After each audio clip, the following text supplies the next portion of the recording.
through the Chesapeake and Atlantic Coastal Bays Trust Fund. So, on to solar energy.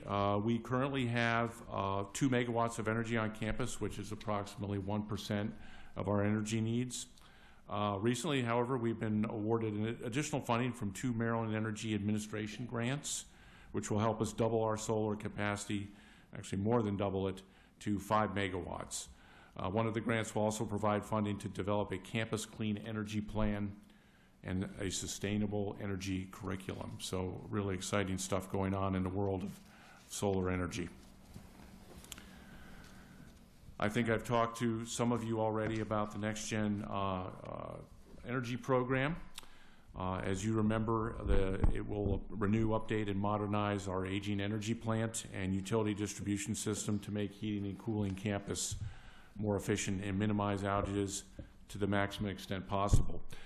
Our old energy plant and much of our energy infrastructure was beyond its useful life, and we really needed to get this critical work done.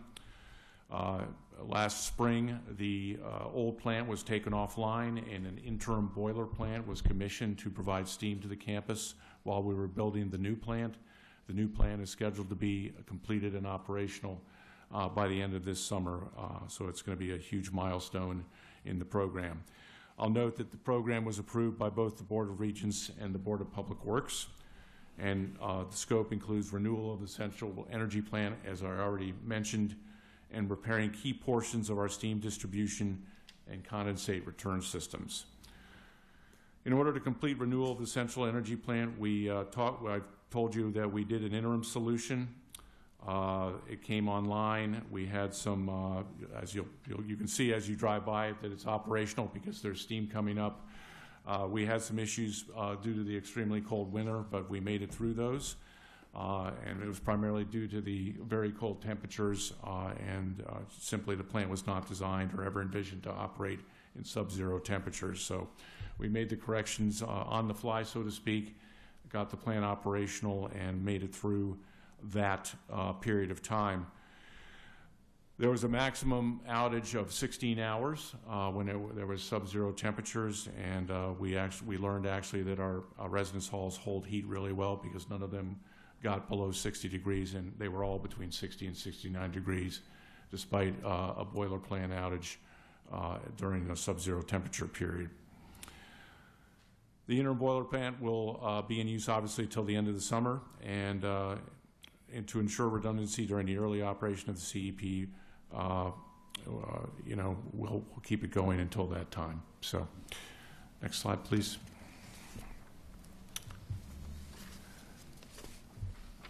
So one of the strongest collaborations, as many of you are aware, is the joint use of this building, but I wanted to highlight a couple of other additional partnerships that continue. First is the UMD Child Development Center. The university has a long-term goal of providing child care for the university and College Park community, and we were able to bring this goal to fruition in partnership with the city 5 years ago. The center provides care for children ages 6 weeks to 5 years, and it operates 7 a.m. to 6 p.m. year-round with the exception of holidays.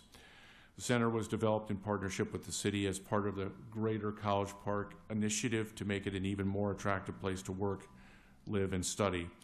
And it's located in downtown College Park on Calvert Road at the location of the former College Park Elementary School. 14 spaces are reserved for city residents, and it is managed by Bright Horizons, a premier child care provider that operates more than 1,000 child care centers, including more than 200 at universities. Tuition is set by benchmarking tuition and quality against other centers in the region, and our goal is to be near the average. The center accepts scholarships from the State of Maryland Need-Based Child Care Scholarship Program, as well as military subsidies. UMD has made a substantial financial investment in the center. This includes $6 million capital investment in the facility construction furnishing, operating expenses related to the facility, including utilities, and an annual management fee paid to Bright Horizons, as well as a quality subsidy for operating revenue shortfall. While the center was building enrollment over the first 5 years, the university stepped in to meet their revenue shortfalls and allow it to maintain its high-quality standards. And the next slide shows the current enrollment at the center, which has been quite strong over the past year with a total of 108 students enrolled.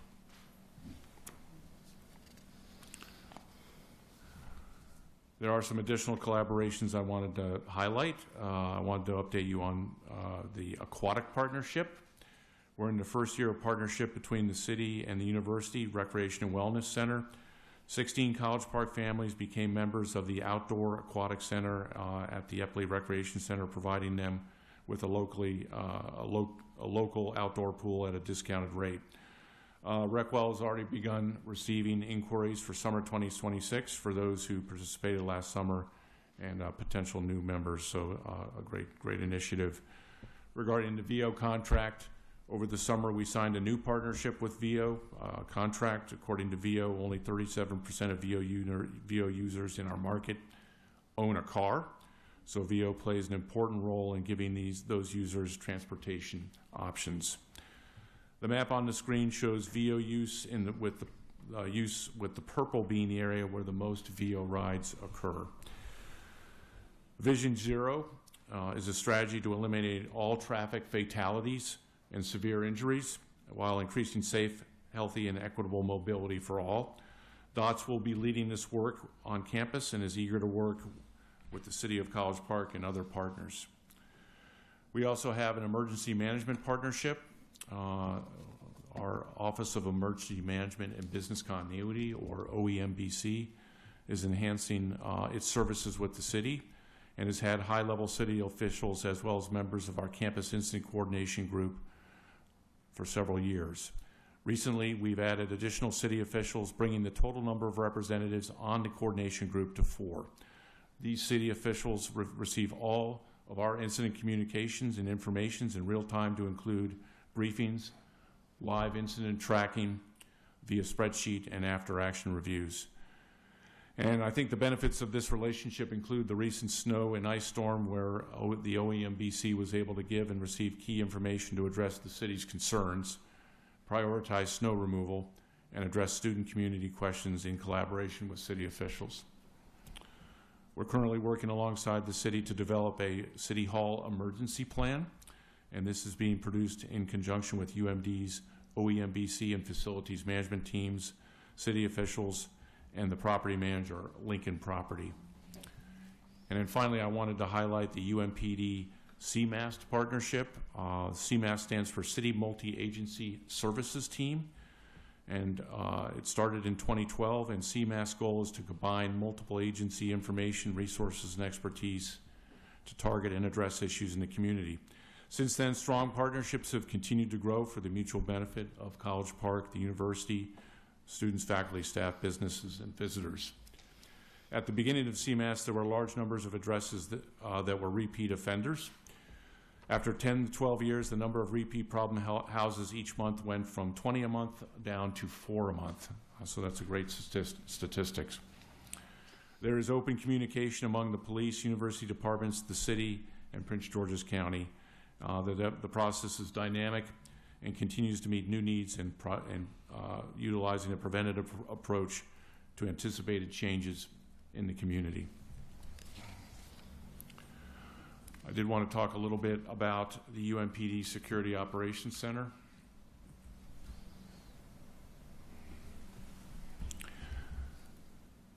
The Security Operations Center, or SOC as we call it, actively monitors 22 four-head city-owned cameras totaling 88 feeds located throughout Old Town College Park and stores data from 7 city-owned license plate readers, or LPRs. These city systems are monitored in coordination with approximately 350 live monitored university cameras, and SOC has access to over 1,600 university cameras, providing a comprehensive surveillance coverage and enhanced situational awareness throughout the area. Last year, there were numerous notable self-initiated calls, emergency reviews, and video reviews were responded to as a result of our Security Operations Center monitoring. And self-initiated is basically defined as when a monitor observes activity, which is followed up with a police response. For example, while conducting rounds, a SOC monitor observed 2 individuals in a physical altercation in the area of College Avenue and Baltimore Avenue, and officers immediately responded to the scene and determined both individuals were mutual combatants, and they were sent on their way. Video reviews have also been used to follow up on hit-and-run incidents, domestic assault, burglary, and theft. And there are many other ways to collaborate, but I wanted to just share a sample. And please let me know if you have any questions. That concludes our presentation. Oh, thank you. Thank you so much. And there's so much going on. And we tell all the time that the university has been the largest employer in the city of College Park, and we value that. And many of you, during the daytime, you come to our businesses, and that is good for our business. And many of you live in the communities and building the sense of community in College Park, so we really appreciate it. We have about 20 minutes to ask a few questions, so please keep one question per round. We can have multiple rounds if needed. One question I have before, I believe our student liaison may have some questions as well. And this came from the community, and we've been to a Barwin community a couple of months ago, and they're asking about the new entrance to the university campus in addition to what you currently have on the campus drive. Can you please tell us a little bit why do you need additional entrance, and what is the plan? Sure. Mayor Kabir, thank you for the question. First, I want to iterate that it's still in the planning stages, so nothing is imminent, nothing is coming. There's actually some real estate in the middle that would need to get picked up to make the plan happen, so you can assure the community this is not a tomorrow thing, but it is something that is shown in the campus master plan. The answer to the why, well, let me start by answering what. It's not anticipated that this would bring new traffic to Baltimore Avenue, so it wouldn't increase traffic. What it would do, though, and if you've been on campus and you've seen how difficult it is for cars to exit from the STEM district, it would make egress and ingress to campus far better. 2, it would facilitate egress and ingress to sporting events, primarily at the Xfinity Center. Not new traffic, because that traffic is already coming out, but it takes a long time for that traffic to come out, so it's a way to make the campus academic buildings work more efficiently, and then the campus athletic and cultural events work more efficiently. Okay, thank you. And I believe that you will be going to the Barwin District Civic Association in the coming months to make a presentation. We'd be happy to do that with the caveat that this is over the horizon. This isn't coming tomorrow. So yeah, it's. But if you're getting questions, they need answers. So the answer is yes. Yeah, I think I saw their future agendas. Okay. They'll schedule that. Thank you. Who is going to go first? Mr. Ranker. Well, thanks so much. I should mention that I am a chaplain at University of Maryland, and I'm really excited about the solar grants. That's important for me. That's important for a lot of our residents here. I guess I had a question around that. Mine's a two-parter. One around energy, and with some of the work down in Discovery District. I mean, just overall, how do you see the energy needs of UMD? Do you expect them to continue to grow at a steady pace, or exponentially, or anything like that? And then, just because we're going to have an affordable housing task force, I'm very excited about the graduate student housing. We obviously need more. We need, there's not even 10,000 beds for undergrads either. Are there other housing plans in the works on campus? Is there any kind of thoughts about moving any housing more towards the metro, like the graduate student housing, in the future? Thank you, Ray. I can talk to the campus energy needs, and then Ed can talk, I think, to other graduate housing initiatives. Interestingly enough, and coincidentally, at the beginning of last year, I funded a campus electrical study which projected out a number of years regarding the campus energy needs. And right now, it shows that we are going to essentially be capacity limited by 2033 if we do not increase the availability of energy to campus. Our peak load during the summer is about 50 megawatts. Our typical load during the winter, because we're not air conditioning, is more like 30 megawatts. And what this all means is that we are in the very initial planning stages with PEPCO regarding another substation to campus to bring more power into campus.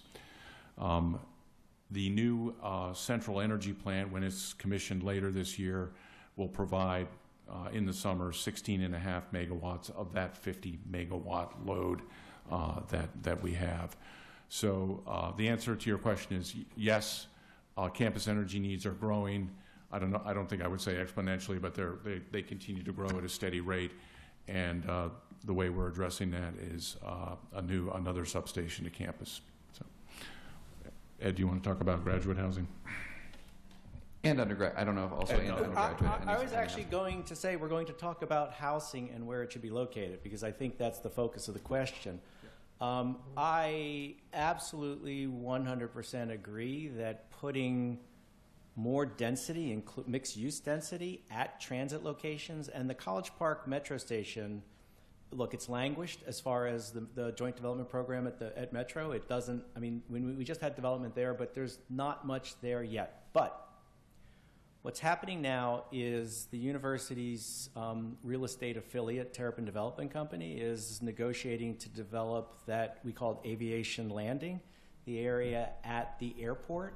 So they are continuing to work with Prince George's County, the Revenue Authority, to create true mixed-use development. So I think housing is going to go there. I also think now I'm realizing I'm creeping up on 2 decades at the university, and I'm remembering what the Discovery District was back when it was the M Square Research Park, and it was this thing that nobody knew was there. And so here's what I'm hoping will happen just from a matter of psychology, and it's about the Purple Line. When the Purple Line opens, and when the campus community realizes that their ID is a free hop-on, it becomes an intra-campus shuttle, I expect that the psychology of campus will be that the Discovery District is a district of the campus and for the campus. And I think that one of the things that makes it really neat and exciting is the mix of uses at the Discovery District should be academic, residential, office, research and development, and I'm going to say the College Park Academy. So all of those things are going to be there. I think that's going to be a neat mix that I'm excited to foresee. So yes, I think housing is there. It should be there. It belongs there. I think the psychology is right over the horizon because the Purple Line's coming soon. I'm one of 3 people that remains excited about the Purple Line on campus. So, but no dormitories in the works for right now on campus. I don't do dormitories, but I think my forthright answer is I think that psychology of what is campus and what is convenient and what is accessible and where is the place to be. I think walkability still remains a factor, but I think that's going to have to change for that to be tomorrow's project. I can talk a little bit more about the dormitories, Ray. So we have 39 dormitories on campus, housing about 9,700 students. Right now, we still have about 2,000 beds that are not air conditioned. And so with the limited fiscal resources at hand, there are no new residence halls planned, but we are focusing on renovating existing residence halls to bring air conditioning into them. So, yeah. And Ray, I might just add, going back to your question about power, as we use more technology, I think all of us know there is more power needed. One of the slides we didn't get a chance to go over, but is in your presentation, talks about our new Zupnik Hall building. We're incredibly excited about that. It's going to be our first net carbon zero building on campus. And we're in the midst now also of a decarbonization study of all of our buildings. So there's a mix of different ways you can get to how you address your energy use, and one of it is also about thinking about how do you use your buildings way more efficiently, and what are the other sort of sources of energy you can use, and we're definitely investigating all of those options. Thank you. Councilmember Mitchell and Councilmember Hernandez. Thank you, Ms. Mayor. Thank you very much for coming this evening. I really appreciate the presentation. And Mr. McGinnis, is always so good to see you. My two questions, one just goes to the heart of what you mentioned about your infrastructure in regards to the older buildings that you're trying to put air conditioning in. So I've had several parents who called me during the winter months, and I wanted to ask, what is the plan in regards to making sure that those same buildings are heated appropriately?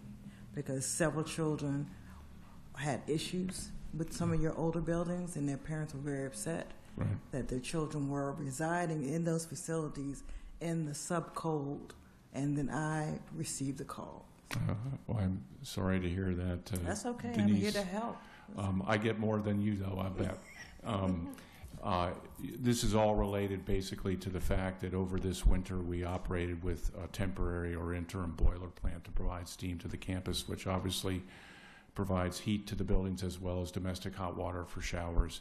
And the initial reliability of the plant, particularly during the snow and ice event several weeks ago, was very poor, and it was constantly going down.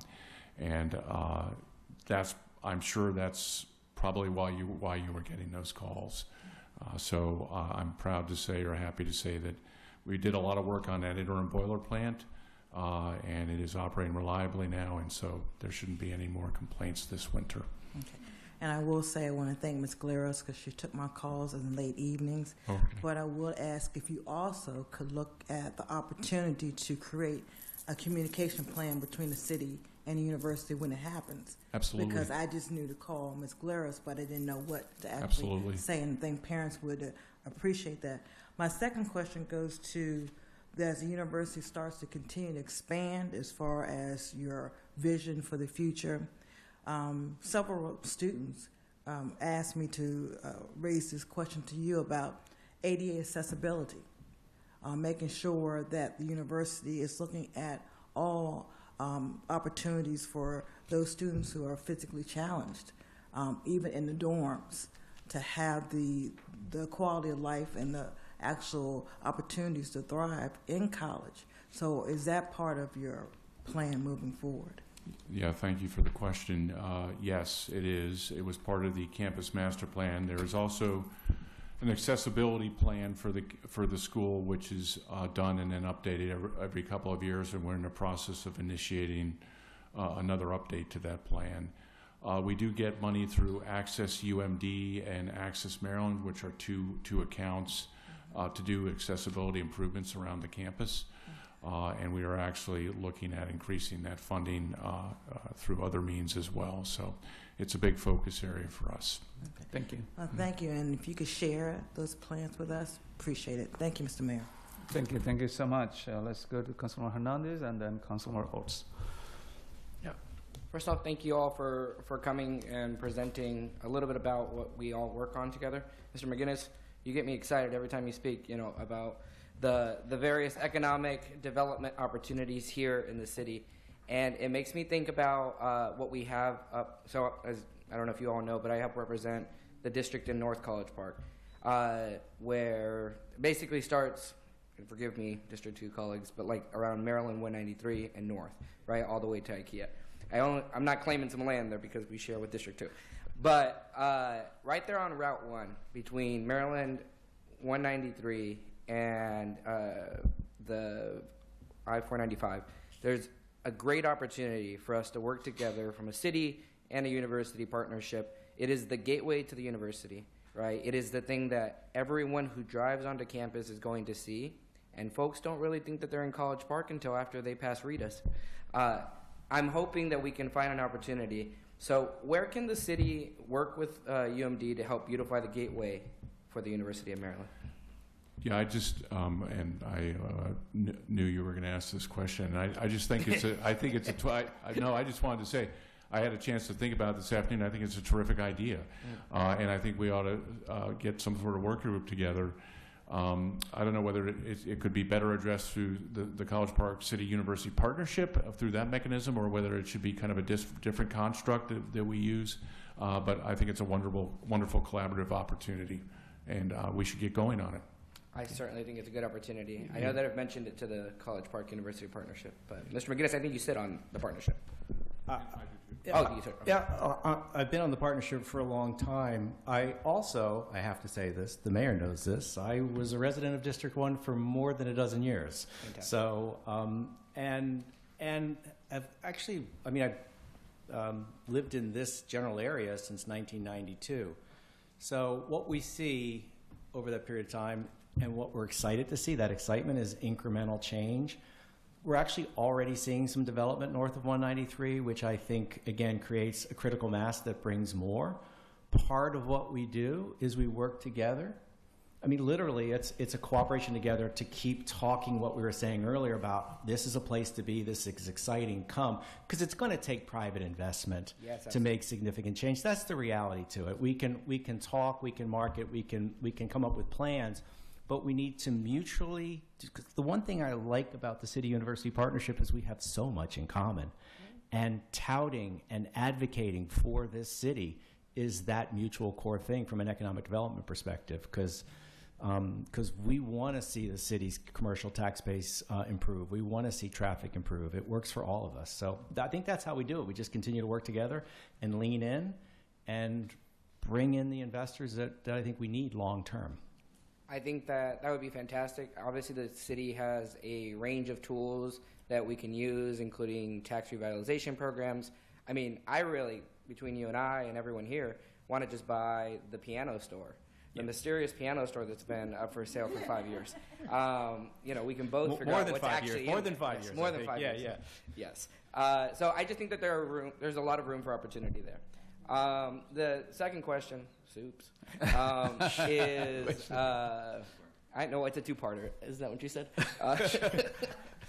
The second question has to do with early childcare, and it's a little bit more focal to the north part. There's a big business, right? It's one of the leading early childcare development centers, Monarch Preschool. It's located at the United Methodist Church on Rhode Island Avenue. I feel like there is an opportunity here to help offset the demand that you may have at Bright Horizons, because 108 students, I imagine, is not a lot of students, right? A lot of children. And I know that they have at least 40 vacancies right now available. So I'm hoping if there is any point that we could work with as far as trying to partner with this existing system. Like, who could I get into contact with? Or would that be a university thing, or would that be a partnership thing? Probably both. Okay. But us. Okay. So Thank you. Well, it's an intriguing idea. We'll take that back and get you points of contact, Jacob.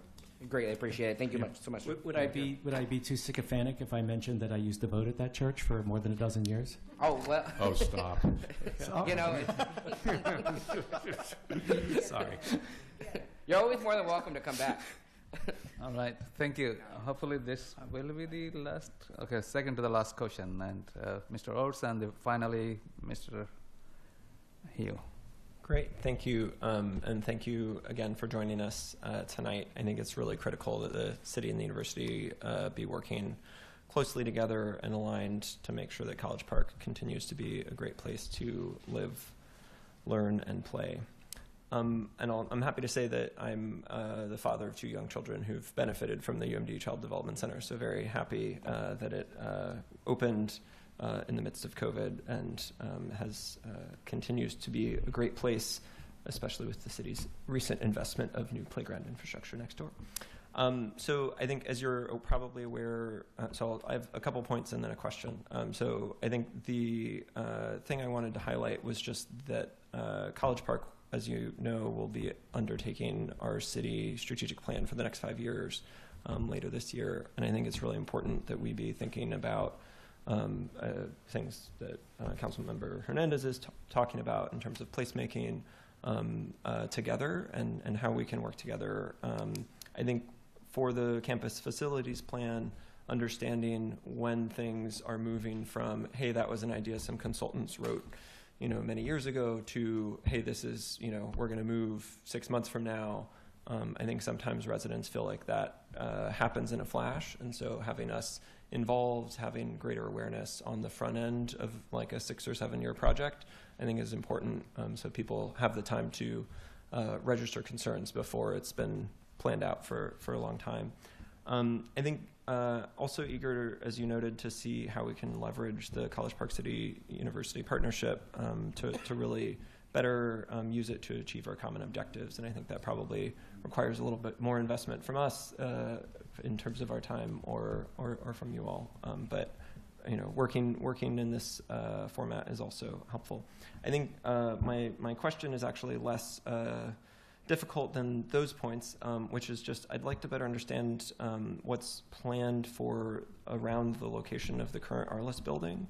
In particular, Councilmember Rinker and I have had some discussions on kind of east-west bike lanes in that area of College Park, because there's a lot of north-south connectivity and not a lot of east-west connectivity. That's kind of in the middle. So I'd be interested in, will that just continue to be a building? Are you planning future construction, other things in the area alongside other construction? The direct answer to what is the plan for the building is none now. The broader answer to the question of is connectivity, is trail connectivity important? The answer is yes. We've done trail connectivity in the COPT joint venture. So we have, if you work at NOAA, there's trail connectivity to River Road. The College Park City University Partnership is actually working as a grantee to build a bike trail connecting, and this is north of Campus Drive, from the trolley trail to Baltimore Avenue.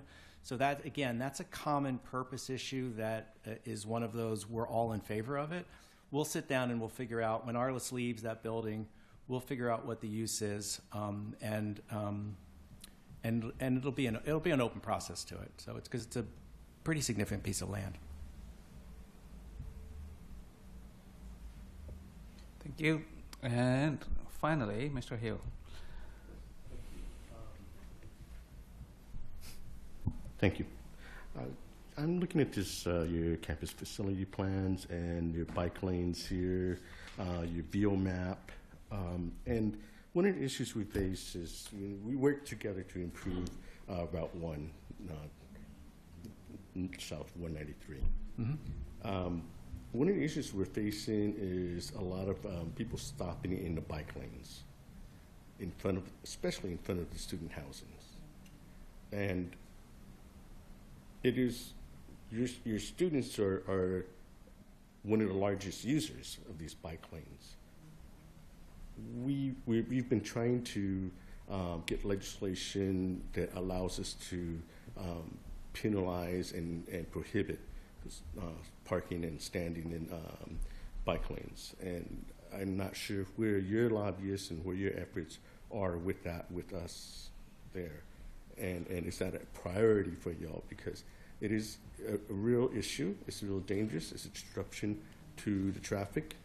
I think that we need to see bollards in front of those student housing, so people, even though there may be fines involved, they cannot physically stop there. There is space for them to go to where the parking area is for those buildings. There's no reason for them to be stopped at Route 1. So is there any plans for you to join our efforts in making that a reality? Ellen, I think we would need to check with Jazz and Molly, who are sort of point on our government relations right now in Annapolis, but I'll follow up with them a little bit more on the legislation you spoke with. I've seen the bill, so I just sort of circle back around with them. And I think that's also why this opportunity to do Vision Zero with the university and the city together, I think, is really critical and important.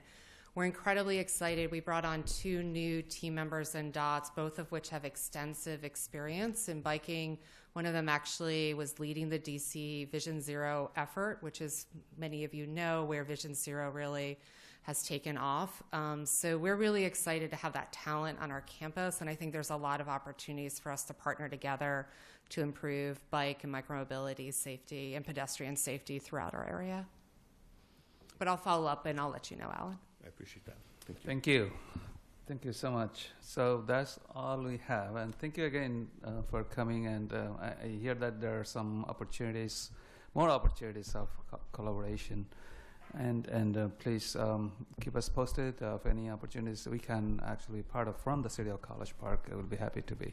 Thank you. Thank you for your time. Appreciate it. You're welcome. Thank you very much. Appreciate it. All right. Now we go to the second work session item, which is about the Anacostia Trails Heritage Area presentation, and this will be kicked off by our senior planner, Mr. Nunes, Carlos Nunes. Thank you, Mayor. Good evening, Mayor and Council. So tonight I'm pinch hitting for Miriam, who's actually with us on Zoom. I'm Carlos Nunes, Senior Planner, and tonight I'm happy to present a good friend to the Planning Department, Megan Bacco, who is the Executive Director of the nonprofit Anacostia Trails Heritage. She will talk about her organization, types of projects, recent and upcoming programs, including related to this year's U.S. semi-quincentennial programs and ways to work together. Megan?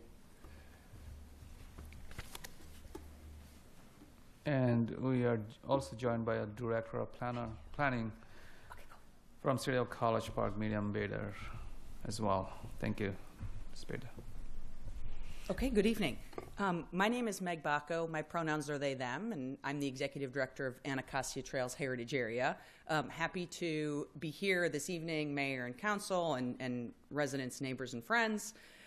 This is potentially an introduction or reintroduction to our organization. How do I get the presentation up on the screen? Okay, you have some help.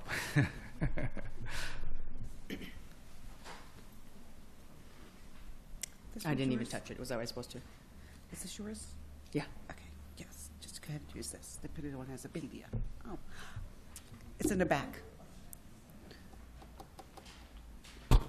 Marcellus, we need a presentation on the screen, please. Give me a minute. I'll be right back.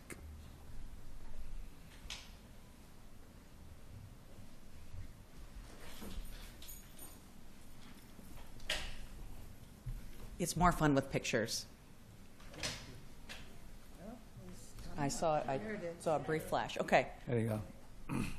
Okay, thank you. Pardon that delay. So we've been around for over 20 years, and really the organization was purpose-founded as a nonprofit to take advantage of the then new Maryland Heritage Areas program. There's been a federal national Heritage Areas program. When you hear heritage area, think cultural tourism. And that was a project and program at the national level. Maryland is one of the few states that's taken that on and created it at the statewide level. Here in Prince George's County in the late 90s, community activists, local mayors got together and decided to take advantage of that program. So it's really a wonderful sort of founding story and, of this community. We have 2 full-time staff. Right now we have 2 Service Corps members through the Department of Service and Civic Innovation. We work countywide. It's important to know that when we were first founded, we represented a very specific area of Prince George's County based on what was considered historical themes. And even though these historical themes were incredibly broad, the history of communication, the history of transportation, the way the project and program was created is you needed to create your own geographic boundary. Over the years of working with wonderful communities like College Park, we were able to go through a relatively significant planning process at the county and statewide level to make sure that we were representing the entire county. So that went through last summer, May 2025, and since then we've been basically doing the work that we've done in the Route 1 corridor and in this area and translating that into working across the county, making new partners, and strengthening partnerships countywide. It's important to note there that Prince George's County is the only countywide heritage area, and I think that's pretty special. Again, when you hear heritage area, and please focus on heritage area, not the Anacostia Trails part. We work on trails. We love it. We love the river. We work on the Anacostia River. We don't manage the trails, and we don't clean the river. We do everything related to arts, history, culture, and nature. What else is there? I'm not sure. But when all those things come together, we call that community tourism. We know that when people are visiting, whether from the county next door, the town next over, coming through the trail from DC or elsewhere, or visiting from Washington, they're experiencing not just a single venue in our region, not just a single venue in College Park. They are experiencing the community that you all just spent a wonderful conversation about the relationship between the university and the city here. So it's actually a great example to share about community tourism. It's anytime we are using tourism dollars, we're leveraging those to make sure it's also benefiting the local population. And that term is called community tourism. Some examples of how that plays out that you might recognize. We have a civil rights trail. We have several signs in the ground, and then we also have a bilingual website. We helped put together a new historic sign for women's suffrage during that anniversary year. And of course, one of the main things that our organization was, again, purpose-founded to do was to take advantage of that cultural tourism related to the bicentennial of the War of 1812. And of course, that's still very important to us. We also work on trail connectivity. So here are some examples of projects we're working on.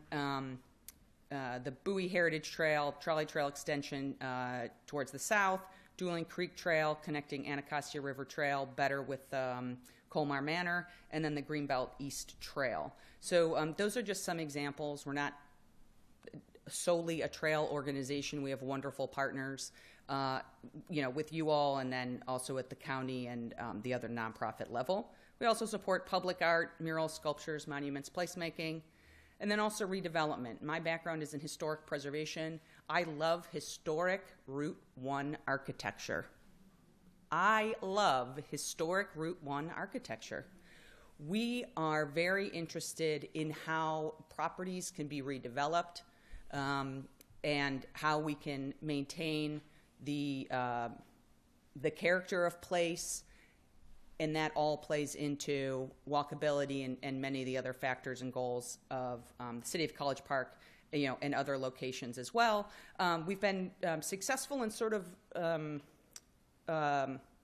flexing this muscle a little bit more in helping redevelop and bring some grant dollars to Pyramid Atlantic, Art Center in Hyattsville, and also a historic property called Upper Natley Hall in Fort Washington. So again, we're now also working across the county. Something specifically that we're working on this year, we are built for anniversaries. We take all the work that we generally do and we say, okay, now we're going to turn that volume up. So when the semi-quincentennial, and I'm sorry I set you up, my friend, to say semi-quincentennial, I've been practicing now for a while. We've done a series of genealogical workshops called Genealogy for All. We had 25 people on a bus last Saturday to spend time at genealogical archives. It was amazing. We're also planning bike rides and boat tours. And then one of our main events is going to be the We the People block party. I've got flyers here, and I'll leave some at the door. This is going to be on May 30th in Bowie, in that civic space where you've got the library and the Performing Arts Center. We also have rack cards that we've distributed through a distribution company. So these are hopefully getting folks to hear about all the programs we have for Prince George's 250. Of course, Prince George's is not turning 250 years old. If y'all remember, we turned 300 in 1996, and so we're coming up on 330, something like that. And then Maryland itself is going to turn 400. The landing of the Ark and Dove in southern Maryland in 1634. So Maryland 400 is also coming up. So as a historian, those are important things we keep on our calendar many years ahead. So I encourage you to get to know Prince George's County 250, pgc250.org. We've been meeting for about 2 years now, great group of artists, students, teachers, volunteers, historians, museum folks, parks folks, trails folks, and it's been a pretty decentralized approach, and every single person is welcome to attend that on May 30th. And then, of course, I can't end my presentation without, of course, inviting you also to the 5th Annual Trolley Trail Day. That's on June 13th. That is a rain or shine event, and we will be having our Night at the Museum rock concert back at College Park Aviation Museum, which is always a lot of fun at the end of a wonderful day. Okay. This is my last slide. It's my second to last slide. It's a little bit about the nuts and bolts about how we work. Remember the map I showed you? We are part of a statewide program called the Heritage Areas Program. We serve as the liaison to state funds each year for all nonprofits and municipalities in Prince George's County. Those are capital grants up to 100, non-capital up to 50,000. Those will reopen in 2026. The City of College Park has a current award related to Lakeland signage. We also have a mini grant program. We call them Rocket Grants. Those are up to $5,000. It's a small amount of money for a good big idea, just something you need that maybe helps get a project off the ground or expand an event. And those will open in fall 2026. You all recently had a Rocket Grant to do the drain murals, and I do believe that project was completed and probably looks great. So one of the ways we work together, in addition to, thank you for the opportunity to give this presentation, throughout the year we have a municipal advisory committee that's representatives from all of the municipalities that are participate on our board of directors. So I'm just going to, it's relatively new structure to how we've done it in the past, so I wanted to bring this up. And then we also, of course, appreciate your support based on population that supports our work. But it would be time now and prudent to see who might want to join the Municipal Advisory Committee as we sort of build that up and do better on our part for communicating in addition to one-on-one presentations like this. So that's the end of my presentation. I'm happy to take questions now. Again, I have materials at the corner, which I'll leave. And then also here's my contact information for now or if any other questions come up later. Thank you. Thank you so much for everything you do in promoting our trail systems, our bike lanes, and many of our community members actually appreciate that. One quick question I have, and it's probably already happened. Speaking of the trolley trail, do you know the section of the trolley trail that is north of 193 Greenbelt Road? Is that officially part of the trolley trail? We call it trolley trail, but I asked because many years ago, before we built the bike lanes on Rhode Island Avenue on both sides, it wasn't recognized as a part of trolley trail. If you can get back to us later, that's fine as well. I know you deal with so many miles of trolley trails. I realized I might be in trouble when you all were discussing other trails, and I do try my best to know as many of them as possible and ride as many as possible. On Trolley Trail Day, I know that we go up in that direction. We go to Proteus Bikes and we go to Moms up there. So to me that would indicate that we at least colloquially call it Trolley Trail. In terms of how it's actually called Trolley Trail, I frankly don't know because it is multi-jurisdictional. Mm-hmm. And in some cases it's maintained by a municipality, and some in Hyattsville sometimes it's an HOA. So I think there is a desire, and I've heard some other questions, and I see one coming about this, is how can Trolley Trail, knowing how popular it is, how wonderful Trolley Trail Day is there a way more than just for celebrating it? Should we get together more often, quarterly or twice a year, to just sort of discuss regionally Trolley Trail Day? So I think that's a great question that might beg a meeting. Thank you. Thank you. All right, Councilman Hernandez and Mayor Pro Tem Mackey. Hi, and thank you for that wonderful presentation. The residents of the North College Park Civic Association recently wrote a letter in partnership, I want to say, with our Bicycle and Pedestrian Bicycle and Pedestrian Committee, in order asking us to do what we could to extend the trolley trail north of where it currently exists. Obviously, I think to what the mayor was saying, right, many people believe that the end of the trolley trail is right before Maryland 193. However, the city has invested a significant amount of resources in flexi posts that protected bike lanes north of Maryland 193. It's just that gap right there, basically Greenbelt Road, that seems to be an issue. But also, and just in case you haven't been to this part of town, just north of our municipality, Beltsville, the county council member Tom Dernoga and his chief of staff, Michelle Garcia, recently invested in building out, an elevated sidewalk for additional protections, leading all the way basically up north to close to Costco, McDonald's. So it's truly an extension of what it could be. How do we capture that in Trolley Trail Day? How do we I don't know, place make it that it's a part of? I know that you're a big fan of historic routes, and I know that Trolley ended right there. I got it. But, things evolve. Thank you for the great question.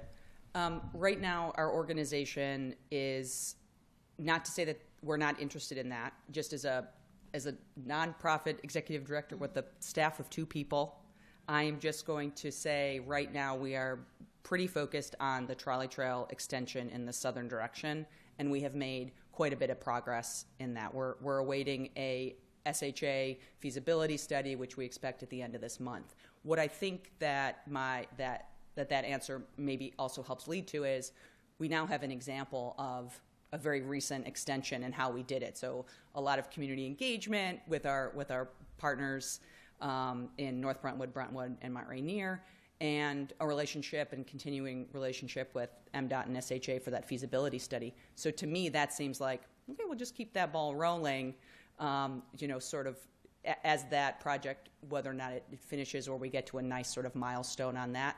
But always welcome to do a Zoom site visit, scooting around on Google Maps, or a real bike ride. Happy to do that anytime and learn more about it. Yes, because I'd love to be able to show you a little bit about some of the exciting things that we have going on in the Hollywood Commercial District. Recently, obviously, the city invested $1.5 million into the city streetscape. I know that there's a state building there that may come up for disposition, and the county is actually going to be investing a significant amount of funds to build out a North College Park Community Center. So this is really a good opportunity to thread in all of the existing investments across government. And I just think it would be a great opportunity for us all to work together. I agree. Thank you so much for bringing it to my attention. Thank you. Thank you. Mayor Pro Tem Mackey? Yes, I'll be quick. So I was wondering how the damage that the recent weather events did to the trail, how that is going to be addressed. A resident told me that the trolley trail has a lot of potholes in it and things. So now, I don't know, because I just heard this from a resident, so that's why I'm asking. They asked me to ask because residents don't ask at work sessions. So anyway, they said that there are a lot of potholes which are dangerous for those riding, and that a lot of people are using it to go to and from work. And I was wondering, is there some way to address that problem, and can we discuss it? Thank you. Thank you for that question. We do often get questions and comments about the condition of trails and the condition of historic signs and things like that. And we love people asking us questions, whether or not we are the direct steward of those items. Sometimes we are, sometimes we aren't. But I would be more than happy to follow up with you and find out the maintenance of that particular area. And then, of course, advocate either as our organization or with you or with the resident to see who needs to get out there. Thank you so much. This will be hopefully final question, Mr. Hill. Yes, I was just wondering about your feelings or the organization's feelings on food forests and permaculture gardens. My vision was 10 years ago when I got the permaculture garden installed on the trolley trail, that this effort would move down the trail leading to DC and various municipalities, creating the attraction of a cyclotourism that follows this edible trail of permaculture gardens, or food forests, we call it. What are your feelings on that kind of efforts? Well, thank you for bringing that up, and I know you host a wonderful tour of it during Trolley Trail Day and perhaps other times throughout the year, so thank you for that. At this time, our organization would be pleased to learn more about how the success of the current permaculture garden. Excuse me for not knowing the exact phrase, and discuss how we might be supportive of creating connectivity to other ones, either through grant funding or through just general public awareness. Without creating a whole another entity, I think a lot of these questions relate to the management of Trolley Trail and how things along the trolley trail, being multi-jurisdictional, actually take place. So again, we're happy to accept those questions on behalf of the trolley trail, but we do not own, manage, or receive funding to plant on the trolley trail or clean the trolley trail or fix the trolley trail. Oftentimes we'll get specific programmatic funding to energize the trail, do an event, and again, try and support the feasibility study. So I think if there are visions, including yours, that you'd like to see extend across the trolley trail, I think that might start to be a collaborative that will work on many of these things that have been discussed. The other thing I think that could be a benefit is through our municipal advisory committee, and then also through, I know there's a Route 1 group of all the green teams in the area, bringing that up with other folks who do spend time either planting or on the trail in other municipalities, and simply saying, hey, I've got this great blueprint, here's how it worked. Maybe come to ATHA for the mini grant and see if we can get another one planted to try and create that connectivity. Thank you. Thank you, Mr. Hugh, for your leadership in bringing that permaculture garden in Berwyn. Thank you. So that's all we have. One final question I have. You talked about the municipal advisory committee, and that's where you probably need your help from us. Can you talk a little bit about the composition of this committee? Who could be the members? The elected officials, the staff can be members, and how often do you meet? Thank you for this question. Without getting too in the weeds of the structure of our organization, we previously had 2 boards, which is atypical for a nonprofit. What we chose to do is create a municipal committee on our more traditional private 501c3 board. That committee would be a non-voting committee, potentially with a liaison to the board of directors. And we're looking for representatives. We'll leave it up to the community. I think our only guidelines are elected official or engaged resident or city staff person or municipal staff person, and sort of any permutation of that between 1 and 2 people per municipality. Because we're sort of in the moment where we're standing this committee back up in a different structure than we had before, that person should know we're going to try and figure it out. We're going to try to do better at our municipal communication because you all are some of our main partners. You can hear from the projects we work on, the events we do, and the grants that municipalities, including College Park, are some of our primary partners. So hopefully that helps direct you towards a person or persons who would like to be on that committee. And that was part of doing this presentation throughout this whole sort of winter and spring to let all of our municipal partners know about that new opportunity and the new format of it. Thank you. Oftentimes we hear from the community they're interested in getting involved, and this could be an opportunity for them to get them involved. Thank you. Thank you again so much for coming and making presentation. Thank you. Good night. Thank you. Let's do a round of applause. All right. So the final work session items, and we're doing good on the time. We're only 8 minutes past. Not like the last work sessions. And this will be a heavy one. And this is about the Affordable Housing Task Force report, and it will be kicked off by our planning director. Actually, Mr. Nunes is probably going to kick it off. And in the meantime, if I could invite the members of the task force to the table, because we're going to hear from you. Oh, sure. Yeah, please come. I think we have enough chairs. Did you want me to tape? Okay. Mr. Mayor, Yes, what a please. privilege. Can we invite everyone who's participated on the task force? I know that there's a few members here who have Certainly, certainly. regularly participated on task force meetings. That if Please we can do. invite them. Please do come. And I think there are some gaps. There's a chair over there. You can also bring chairs from the back. Thank you. As Mr. Nina is getting ready, I want to thank you. I want to tell you how appreciative we are in seeing and receiving this presentation and this report. There's so much information in it, and and I'm still digesting it. So please, I think at this point we're just waiting for the screen to pop up. There we go. Would it be okay to do some introductions too at some point? Sure. It's a good idea, actually. Sure. Mr. Nunes can do that. So, pursuant to your revised cover memo that you got tonight, this is a discussion item, but we're here to present the report, the Affordable Housing Task Force report that you have before you. There was a full report as well as an abridged version. Yes, absolutely. We want to thank the committee members. I'll say them by first name, and then when they get up to speak, they'll introduce themselves. David, Davina, Cam, Darren, Connor, Dave, Andrew, Robert, Gannon, Jonathan, and a special shout out to Arelis, who also contributed. Thank you very much to everybody.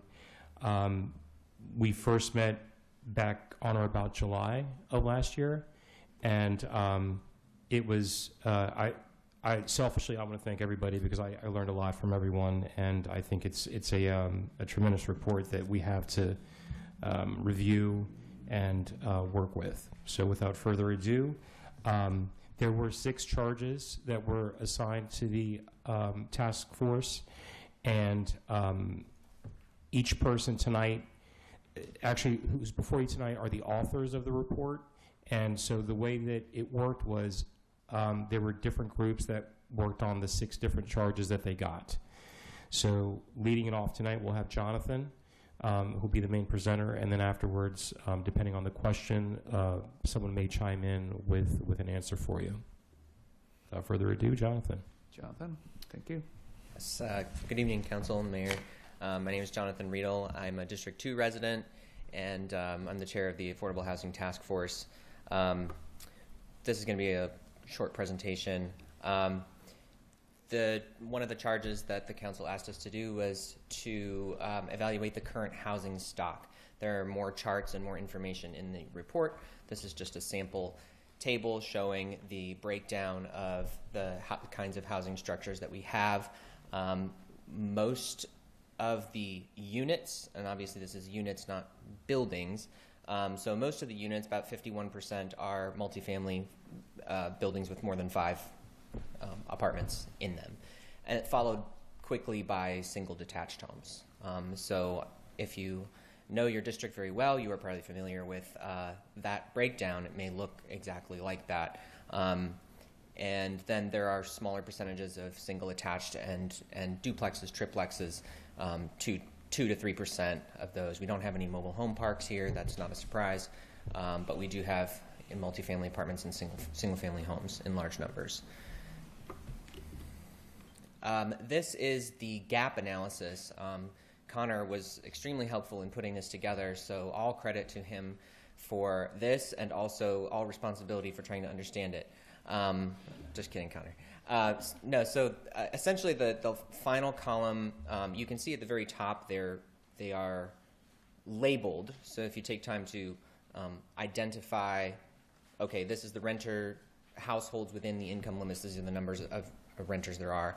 And they're labeled up there, A, B, C, and then column D is B plus C, right? So if you're following that, you can kind of understand where we got these numbers from. There is over on I'll just take the top right where you see gross surplus and deficit. There is a deficit of 1,265 units for people of very low income, 30% AMI or less. AMI, as the report will discuss, is the area median income.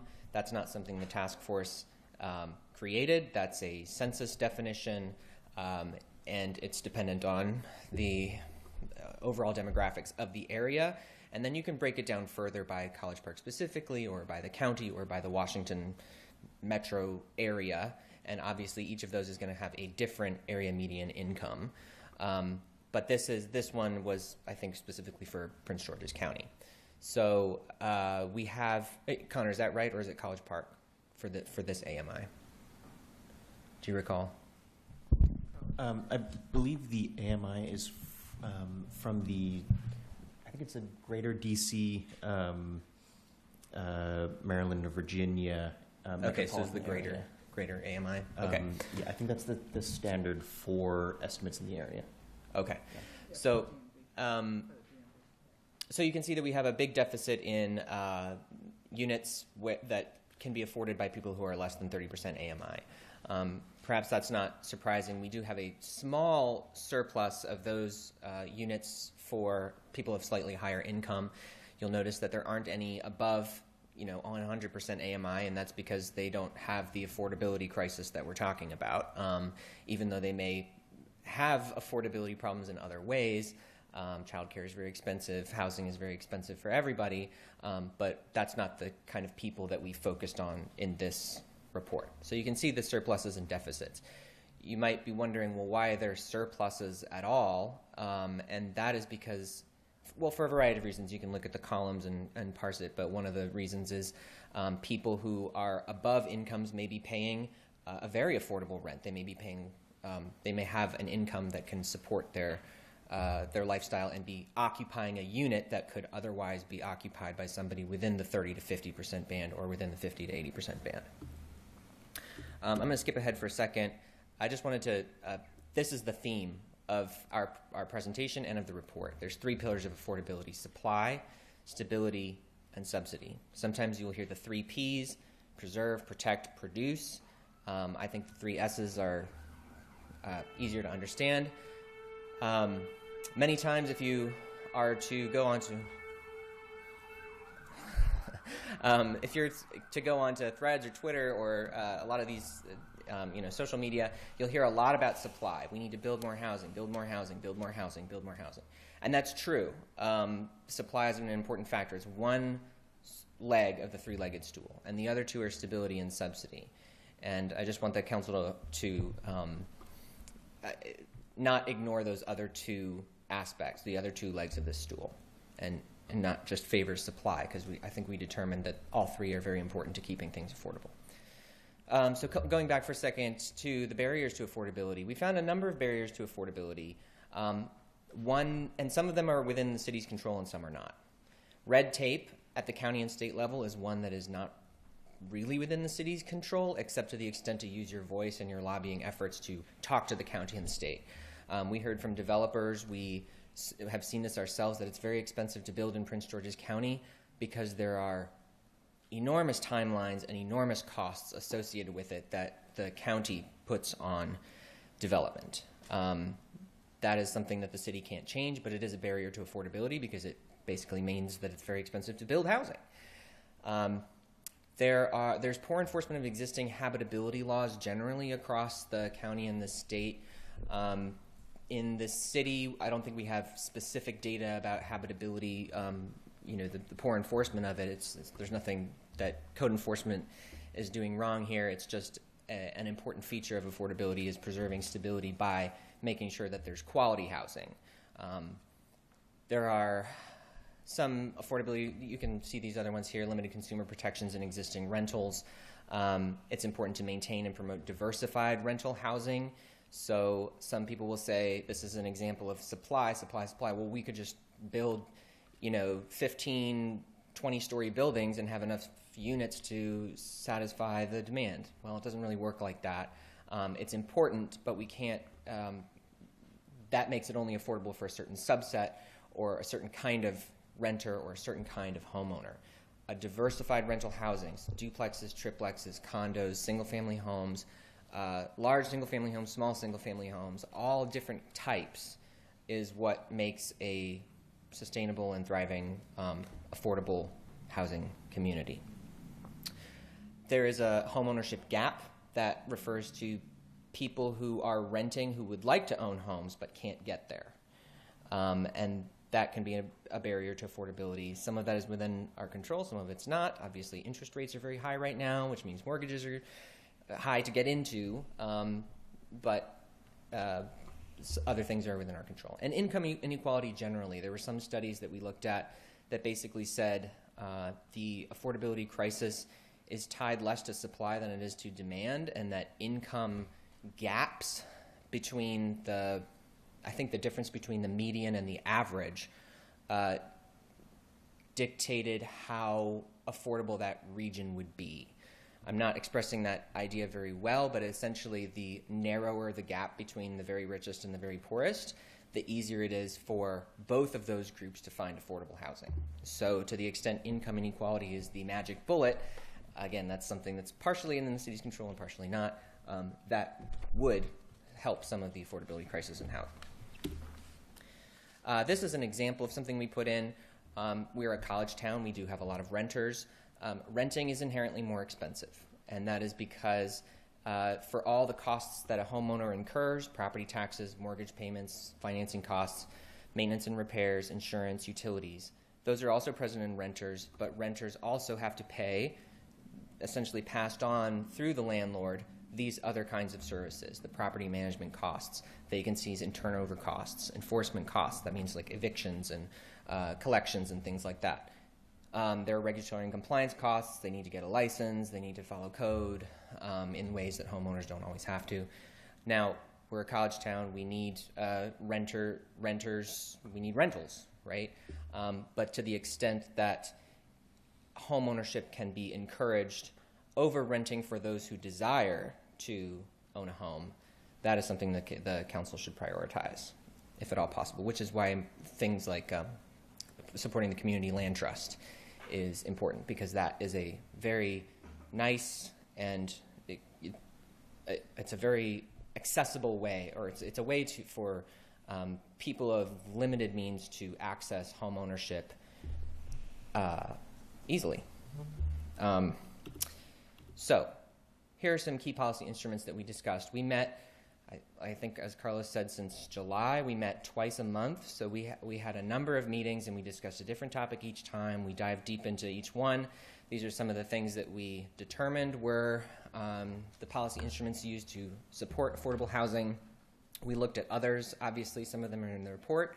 We found a couple that were more experimental than others, some that we did not recommend based on the evidence, and some that seem to work pretty well, or at least work better than the alternative, which is to do nothing, right? So these are some key policy instruments. The report will go through each of them in detail.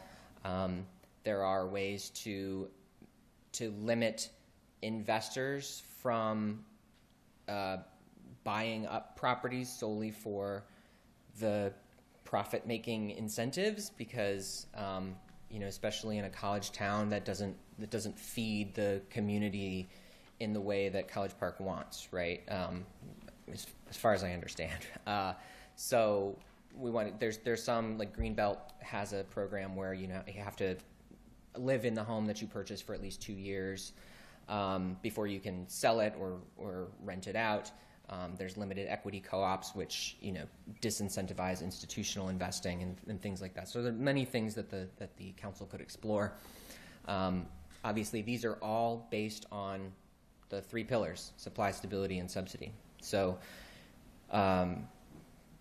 there's a chart at the very end of the report that will detail all of these and their dynamics and how easy they are to implement and how costly they might be to the city.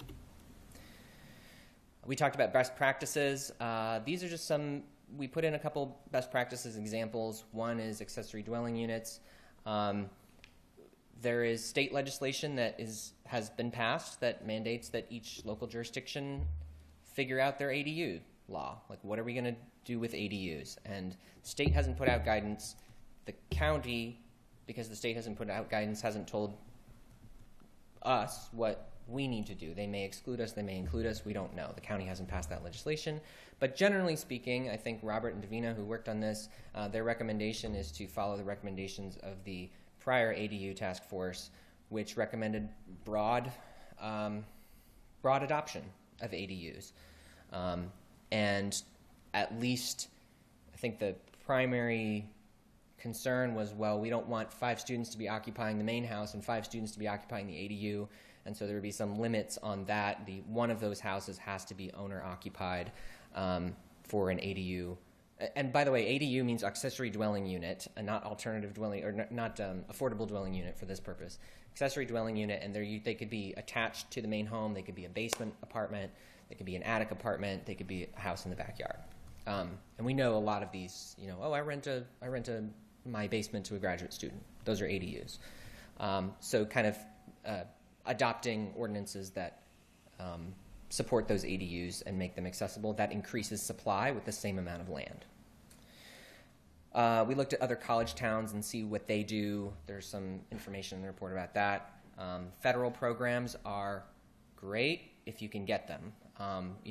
There are voucher programs that are big subsidies for the lower than 30% AMI, which is the hardest to find housing for. Those federal programs have mostly gone by the wayside. They were more popular, 50 years ago. So if you can find them, they're good. It's not really within the city's control, but it is one of the metrics that helps support affordable housing. And then just very briefly, I'll talk about supply, stability, and subsidy. These are our recommendations.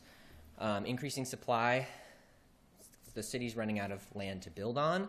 That does not mean that there's no avenues to work with on supply.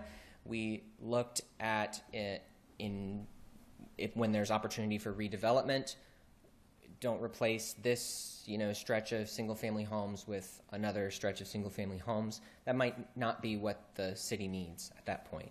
It may be that we need duplexes and triplexes, which increases the amount of units on the same amount of land. Non-housing development is also really important. You cannot just have single-family homes alone. One of the key factors of affordability is that there needs to be places that you can go to and shop at and be in this community. And College Park does a great job of that already. There's so many things that are walkable. There's retail, there's commercial, there's office, there's academics, there's housing, all within a general, walkability radius or a short drive, right?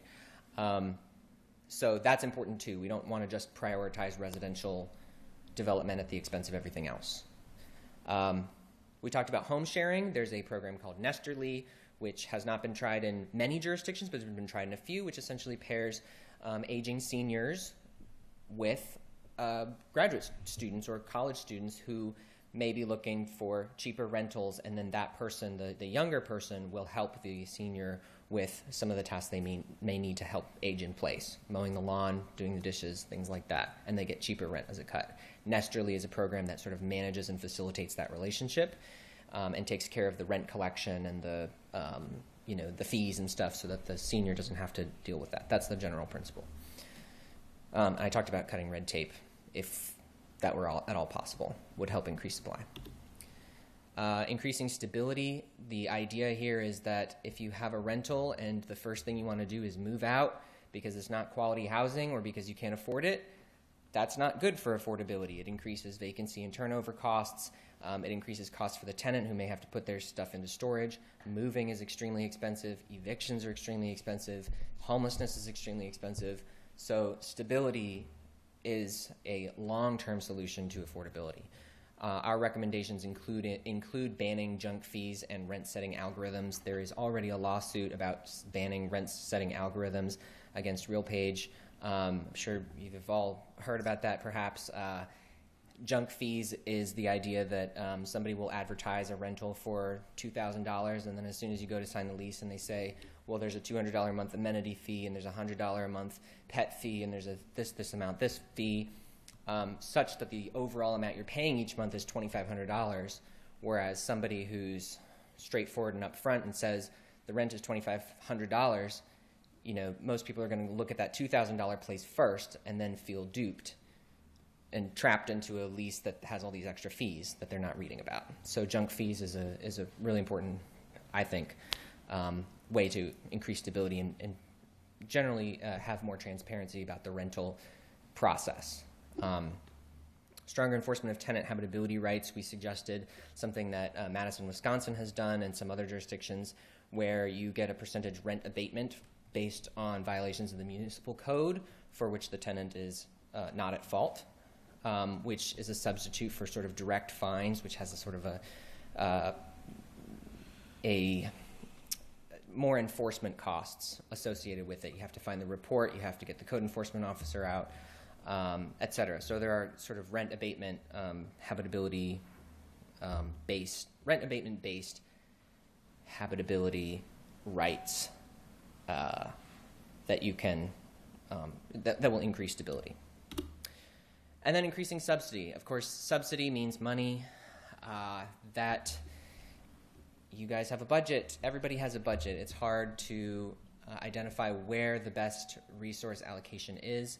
We have recommendations. All of these kind of work in different ways. And obviously it'll be up to the council to figure out, what balance is best. But we learned that those of very low income, as you could see from the number of units that are available, they could always use more support in forms of subsidy. Now, a monthly, we're going to pay 75% of your rent subsidy is very expensive. That's why it happens at the federal level, if it happens at all. But there are ways to chip away at the margins. One is emergency rental assistance, where if somebody gets behind on rent, you can give them a one-time grant. Those are very popular in the pandemic. Landlords love it. Tenants love it. They don't like to have to use it, but it is emergency rental assistance, and so it helps. We identified some other options there for small kinds of forbearance and loan programs where you fall behind on 1 month, okay, you can tack it on to the end or pay it off over time, so that reduces the enforcement costs and keeps the landlord happy because they're still going to recoup their money, just maybe not right now. They'll recoup it in the end. And then lobbying the county and state, making sure, hey, we want to keep families here, we want to keep them in their homes. Is there anything you can do to help support us with subsidy? And that is the end of my presentation, if there's any questions. Thank you. You did it pretty well, summarizing such a huge report. It is a huge report. We tried to abridge it, as you saw, but it was still... Thank you. I'm so grateful to each one of you. You did such a good job in putting together this report, and there's so many different ideas we have. I'm sure the council will have so many questions, but before we get into that, I want to set the tone. Where we might be going, and Mayor Pro Tem Mackey and I were discussing earlier. It might be a good idea. We can have a kind of high-level discussion tonight, and we may need to have multiple work sessions in the future, so looking into a bunch of different recommendations as a committee you gave us. Things like ADU is one of the big things, and then you have land trust is another thing. College Park has already taken some initiatives, and inclusionary zoning is probably another thing. There could be others ideas, so we could probably dive into in the future work session. So the point I'm trying to make tonight is not the last opportunity to discuss this report. We may have many other opportunities in the future. So one quick question, because I talked about IZ, inclusionary zoning, and this is something we talked on this council a couple of times, because College Park itself has some incentive programs for development which might be happening, which must be happening in College Park, and we'll be giving them incentives if they set aside certain units as affordable units. That's the whole concept of inclusionary zoning. Historically, Montgomery County has this IZ for a while. I think early 90s they have it, and they have probably one of the best IZ laws in the areas, because their inclusionary zoning laws is mandatory, meaning any development that happens, they must set aside certain units as affordable housing. Montgomery County has been very late in adopting it. They just adopted, I believe, in 2022, just 3 years ago, probably 4 years ago. And their laws are not mandatory, it's voluntary.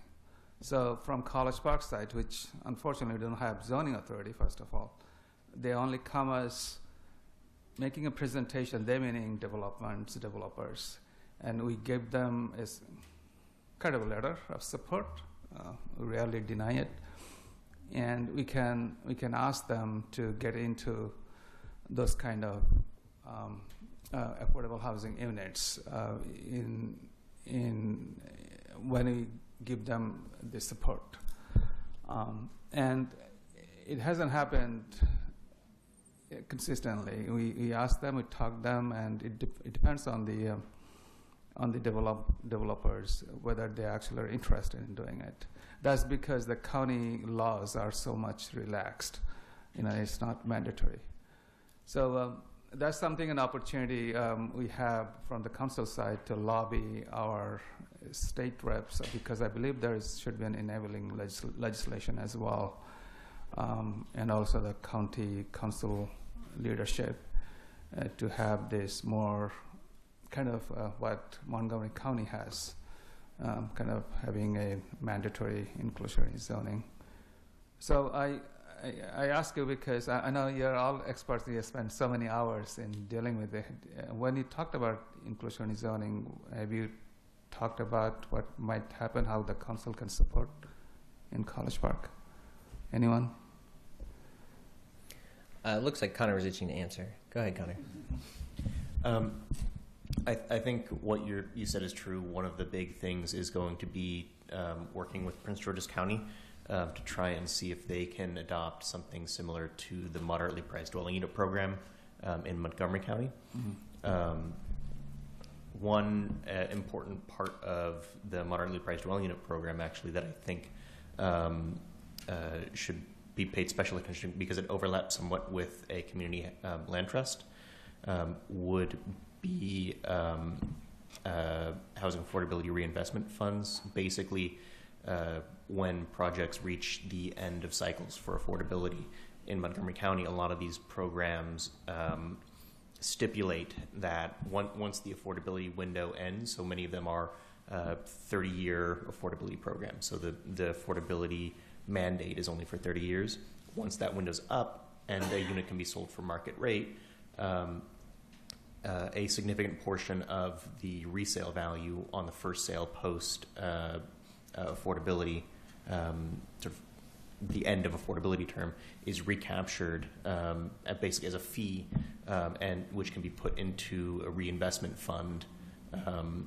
So I think that's something that can be adapted probably more towards the community land trust, but for inclusionary zoning, it'll probably be working with private developers, seeing what incentives would offset the costs of them adopting affordable sort of inclusionary zoning policies, because at the end of the day,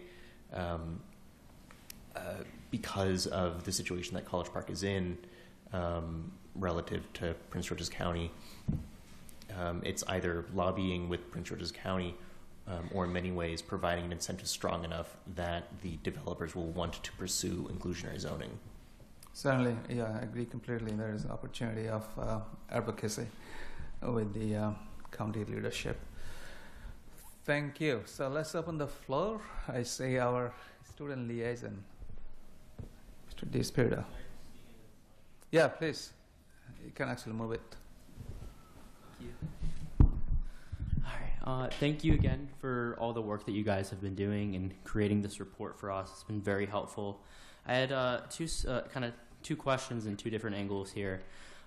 Looking specifically at the stability part, like an element of affordability is also ensuring that people don't easily get evicted in their homes and things like that, especially if the rate that they're paying is something that they deem affordable for themselves. So one thing that we had discussed prior in the city, especially during the early lease ordinance time, was good cause legislation and things like that. So I just wondered if you guys had looked into good cause and if that would be something that's beneficial for our city. I'll take that since I am an evictions attorney in my day job. I'm a big fan of good cause. Local authorities don't have local jurisdictions don't have the authority to pass good cause. It has to be done at the state level. There's been enabling legislation that's been proposed for many years. It passed the House last year in a non-enabling form. This year, we're going through the same thing again. Good cause is really important, but I think that the city, we don't mention it in our report because there's not really much that the city can do about it, if that answers your question. Mm-hmm. And just one more question as well, in a different angle related to the rent stabilization aspect. I just wondered if you could elaborate more on what was recommended for rental stabilization, like what that plan would look, what I guess what structure would be most beneficial for rent stabilization for College Park? So the county's rent stabilization law applies within the city. So, I'm a big fan of rent stabilization as well. But what the city can do in addition to what the county has already done is make it stronger than what the county has provided. There's currently an exemption in the county law such that no new development is even subject to the law. No development after the year 2000. So all of these new buildings that have gone up, rent stabilization does not apply. Now the city of College Park could say, we want rent stabilization to apply to those buildings as well. I'm not sure that that's the recommendation of the task force. I think that because the entire scheme doesn't apply, for example, junk fees, there are limitations on the fees that you can apply to a rent stabilized unit. Because rent stabilization does not apply to those new buildings does not mean that you can't ban junk fees in those new buildings. I think our report says that we think junk fees should be banned everywhere, regardless of where you live. So that would be one aspect to sort of call it strengthen the rent stabilization law within the city. But the fact that we already have it here now kind of eliminates the city's burden in trying to craft the best legislation to that effect.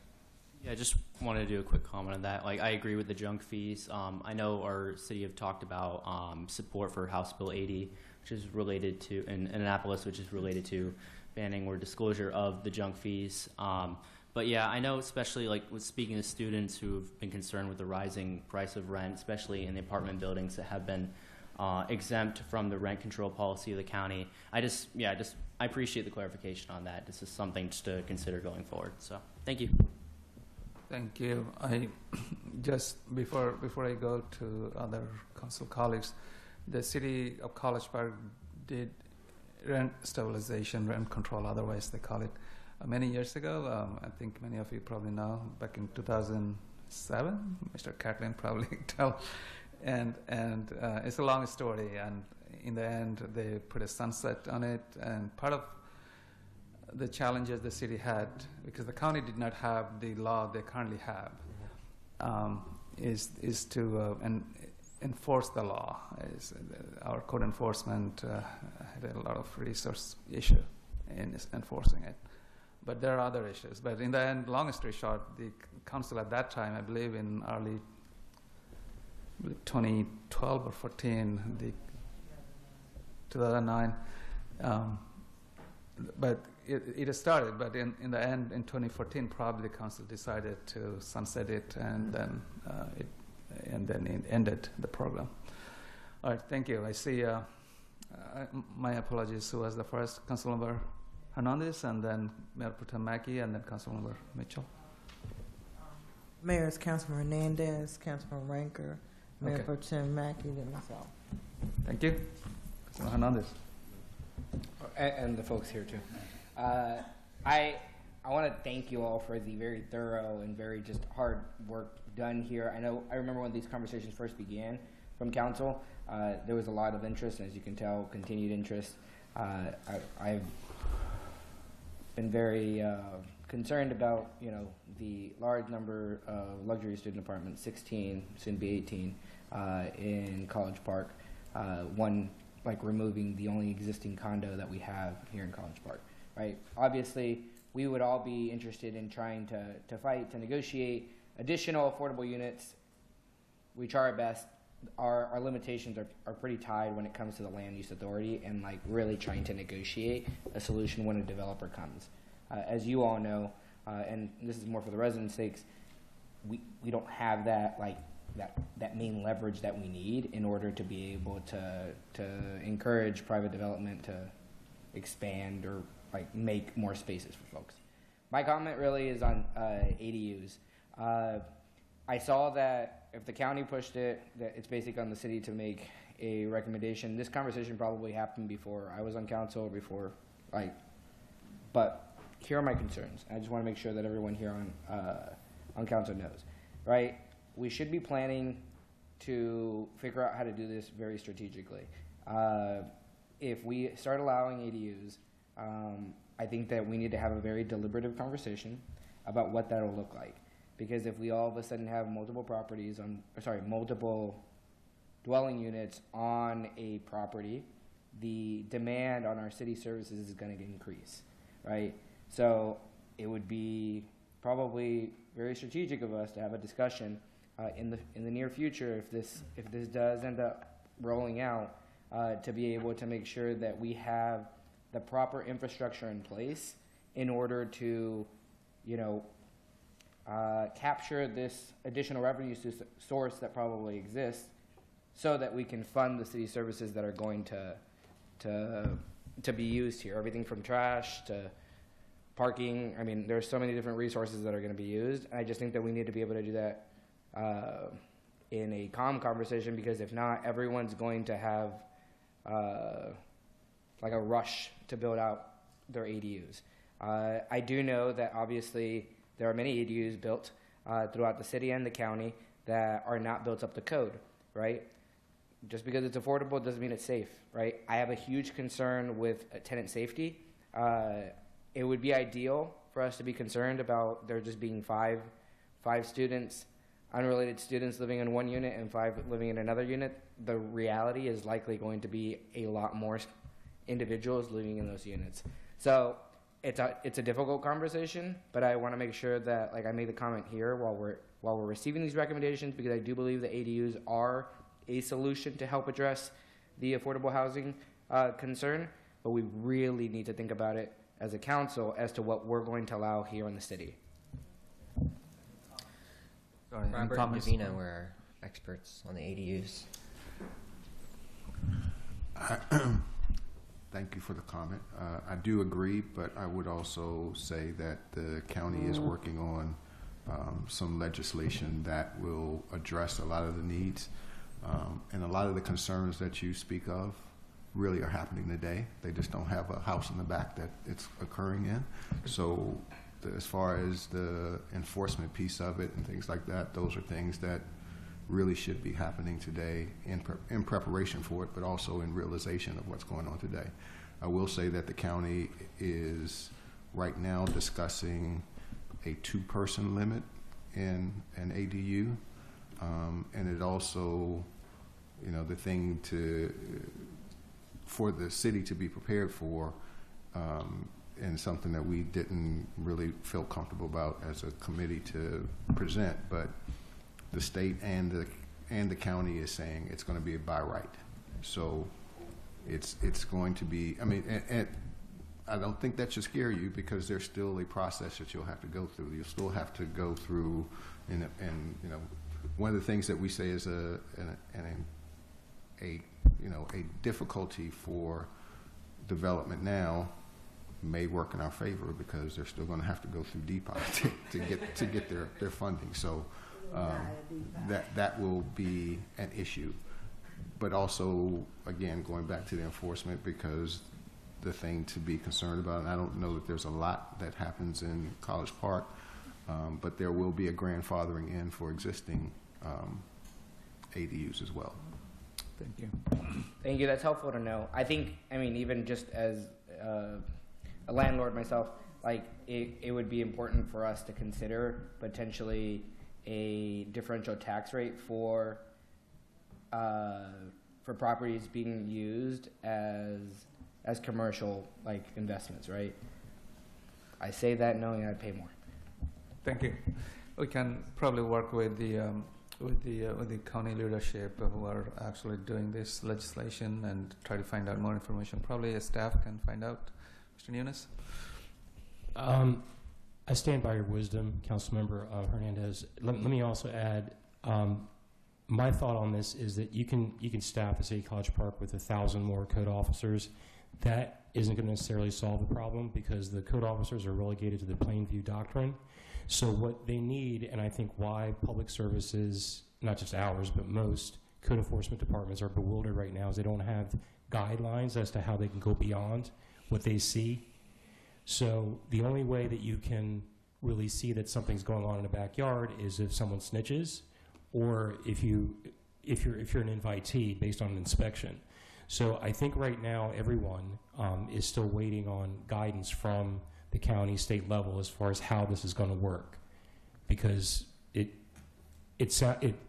think what's in the report is excellent, but I think beyond it answered the charge, but I think beyond that, what we need to start thinking about, because the fall is this year, is how are we going to do that? How are the code officers going to ascertain what's going on in a backyard? Thank you. Thank you, Mr. Nunez. All right, let's go to Mr. Rank. Mr. Mayor, I misspoke. Apparently, there's condos in District 2. I apologize. No, I really thank you for all of this good work. I mean, affordability might be the #1 issue in the country, and housing being maybe the #1 issue of the affordable issue. So, you are tackling something that's really important and really complicated. And so I just thank you for your work and doing this. Just a couple kind of takeaways for me on page 28 when you said taking half measures and anemic action may exacerbate housing affordability challenges. And then you kind of say, go big or don't do anything is kind of how I would interpret it. And I think that's some really wise advice. I think overall, I think that this is worthy to be a really important issue for the city, and that we should invest in it. It means more staff time. It means if we're looking at any of these, in addition to whether we can get properties from the state and convert them into affordable housing, if we're looking at rent stabilization, if we're looking at any of these things, it just will take a lot of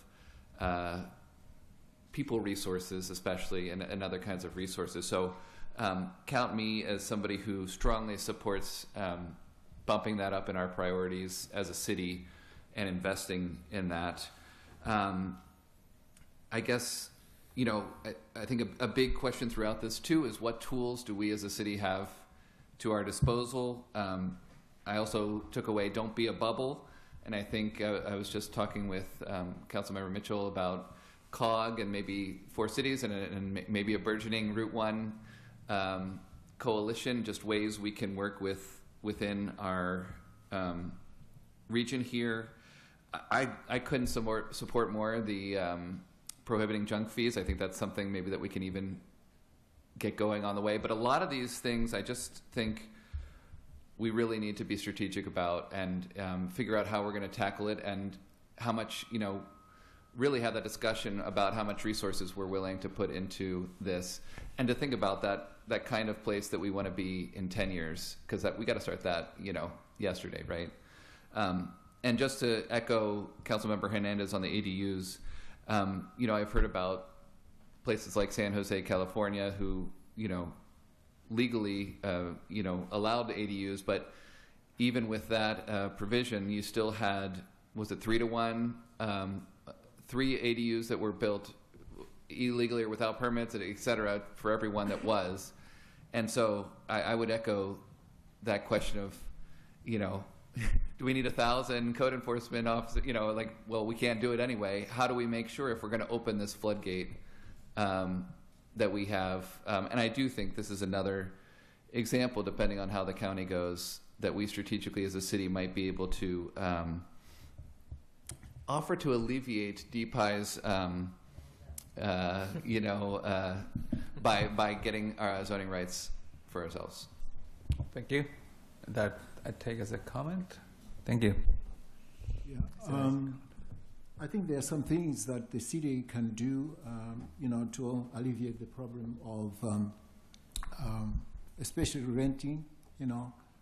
Every time I read the College Park here now, you see, students talking about, how high, the rents are and so on. And Jonathan, mentioned, that, over a few years, College Park has seen a lot of huge apartments go up and prices have not gone down. I think something that could be done rather quickly, while we are solving these larger issues of making, single houses, affordable, is rent stabilization. And I think we have indicated in the report that the county the county's rent stabilization that will not really help College Park because, they exclude houses, apartments built, since like 2000. That's most of what has happened in College Park has happened in the last, 5 years. And so if we can focus, if the council can focus on that and find a way to, alleviate the burden of rent on, people living in apartments. And I think it is a serious problem, a very serious problem that, you come across any time you're talking to somebody who is renting in College Park. Yes, of course, the issue of junk fees is there, but also, just people taking advantage of the fact that we do not really have a strong rent. We don't have, actually, in College Park, rent stabilization program. And that's an area where, if the city decided to focus on, that's something that could be done, within a year or even less, to create a situation where, students and residents are not overcharged. Could I, just following up with that, would the task force have any ideas about how much people power in terms of like city staff would take to have that enforcement? Because what I also heard in the presentation, of course, and this, is we already have poor enforcement of existing habitability laws. And so, starting something like rent stabilization, which, I definitely want to consider that, but it takes a lot of information and data gathering and how much, any ideas about staff time that we're talking about to do a program like rent stabilization? Thank you. I see a raised hand. Please go ahead. One of the recommendations that wasn't sort of up front in the presentation, but I think is going to be really important is exactly what you just said, the data gathering aspect. To that end, one big policy that is sort of a best practice is in Montgomery County right next door with a rental housing survey.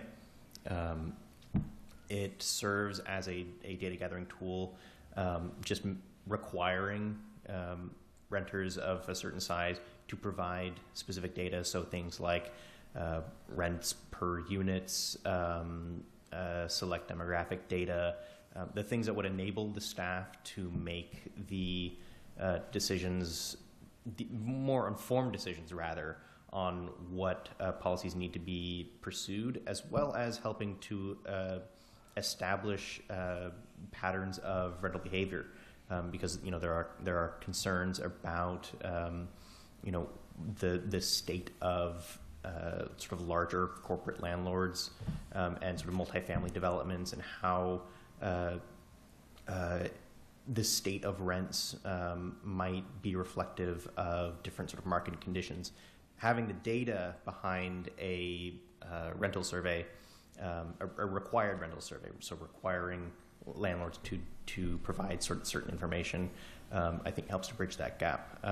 But going to really quickly to what you said about trying to work with other cities and organizations sort of along Route 1, I would like to say that the city of Laurel, while a different sort of situation because they do have zoning authority, is helping to sort of lead the charge, at least in Prince George's County, as the first instance of for sale inclusionary zoning in Prince George's County, passed just earlier this year.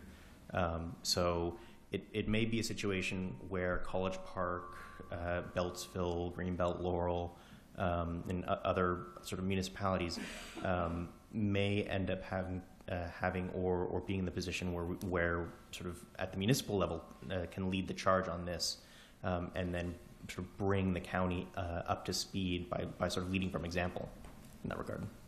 Thank you. Thanks so much for sharing. Sorry, who is next? I'm saying if I can comment on this piece right here. On this, okay. Yeah. Please. So I think, and to your point, thank you so much. And this is our District 4 representative. Both of them just love it. To Councilman Rankin, to your point, I think what we are missing, and which is a key tool for us, is that the county already has rent stabilization. It is so simple for us as a city to adopt the same policy. It's 3%. They can't cap it to more than 3%. And if they're not doing, if they are going above that, you can go to the county, and the county can enforce the person. Well, they get a violation. So there is a process that we could probably just duplicate here in the city, and that may help with some of the issues. They have an attorney, they have a task force that's already going out to attack those property owners who are violating the rent stabilization law currently in the county, and it's working. So I think that could be something that could be an easy remedy for us right now. So what you're suggesting, the county rent stabilization law has a caveat which does not apply, that law doesn't apply to all the developments built after 2000. So what you're suggesting, you want to relax that restriction? Well, let me say, we as a city should be following the county's law. If the county is already doing rent stabilization, everyone who's an owning a property should not be raising their rents more than 3%. If they are, then we need to work with the county to say this person is doing this, then give them information and let them take the lead on doing the rest of the violation process, taking them to court or whatever.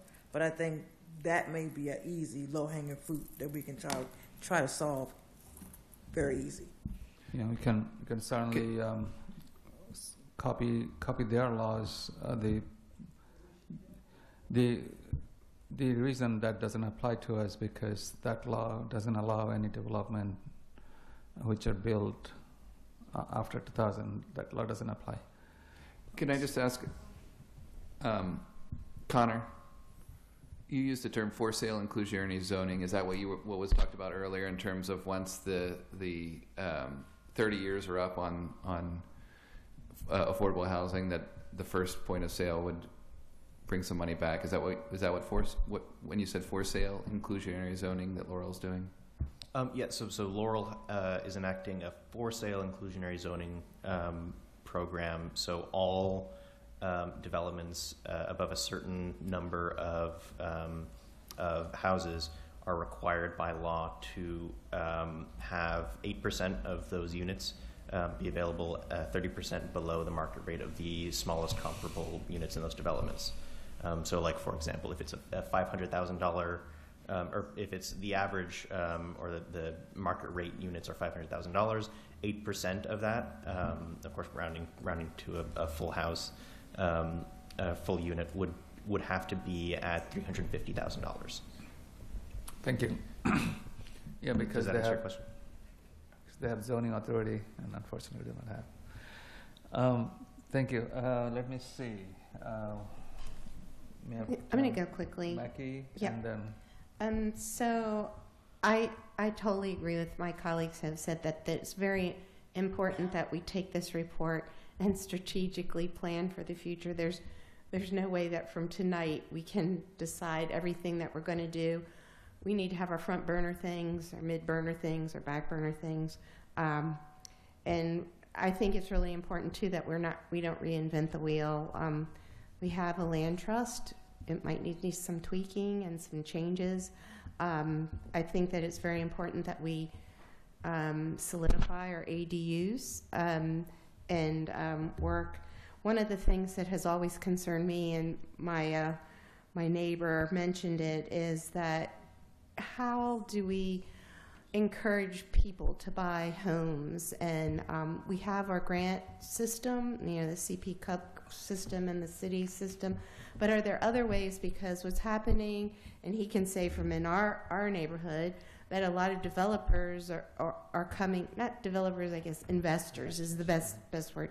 They're coming into our neighborhood and buying our homes, and because they can outbid, they have cash, they can outbid, and what's happening is there's a lot of turnover with rentals. It's very hard to have a cohesive neighborhood when there's a lot of turnover with rentals. So one of the things that I've mentioned to some of our younger people is, I'm the oldest one on here, so I'm allowed to say that.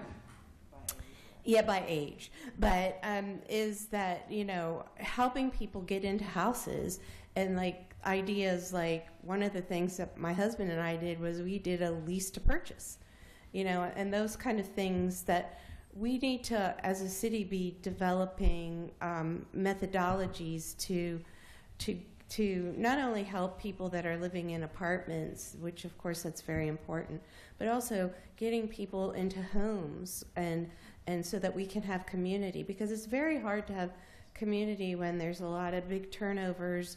And I love the lease to purchase idea because I think it's an idea where it helps people. You can't always buy a house right away, but it gives you an opportunity to do that. So I'd like to encourage my colleagues and you as a committee to consider, like, what are our front burner issues that we really need to front burner? What are our mid burners and what are our back burners? Because this is a big report and it has a lot of information in it, and I don't think that expecting us to like move forward is, we might even need to think of like budget issues, like possibly staff. Like we might have to consider a staff person that's going to be, our liaison for housing. And so those are suggestions from me. I do have the deep concern about just the investors that are coming in, and a lot of them are absentee investors, and it really just does not help our city. So, thank you. Thank you so much for that. If I could reply. Oh, please, Jonathan. That's a great point. That we did not actually put in our report anything about rent to own. I don't think it's something that we discussed, although it is a good one. It has become, I hate to say, like in my personal or in my professional capacity, I've seen a lot of scams about rent to own, and so it's a very like dicey issue, and so you need some more enforcement to make sure that it's not violating other consumer protection laws and things like that. But one of the things we did recommend was, Councilmember Hernandez mentioned that a differential tax rate, that's an option. Another is so you can sort of incentivize families or individual people who live in College Park, who have their headquarters in College Park, who are building this community and staying here, to be incentivized with a different tax structure, such that even if it were an institutional investor, there may be some properties that we want institutional investment from.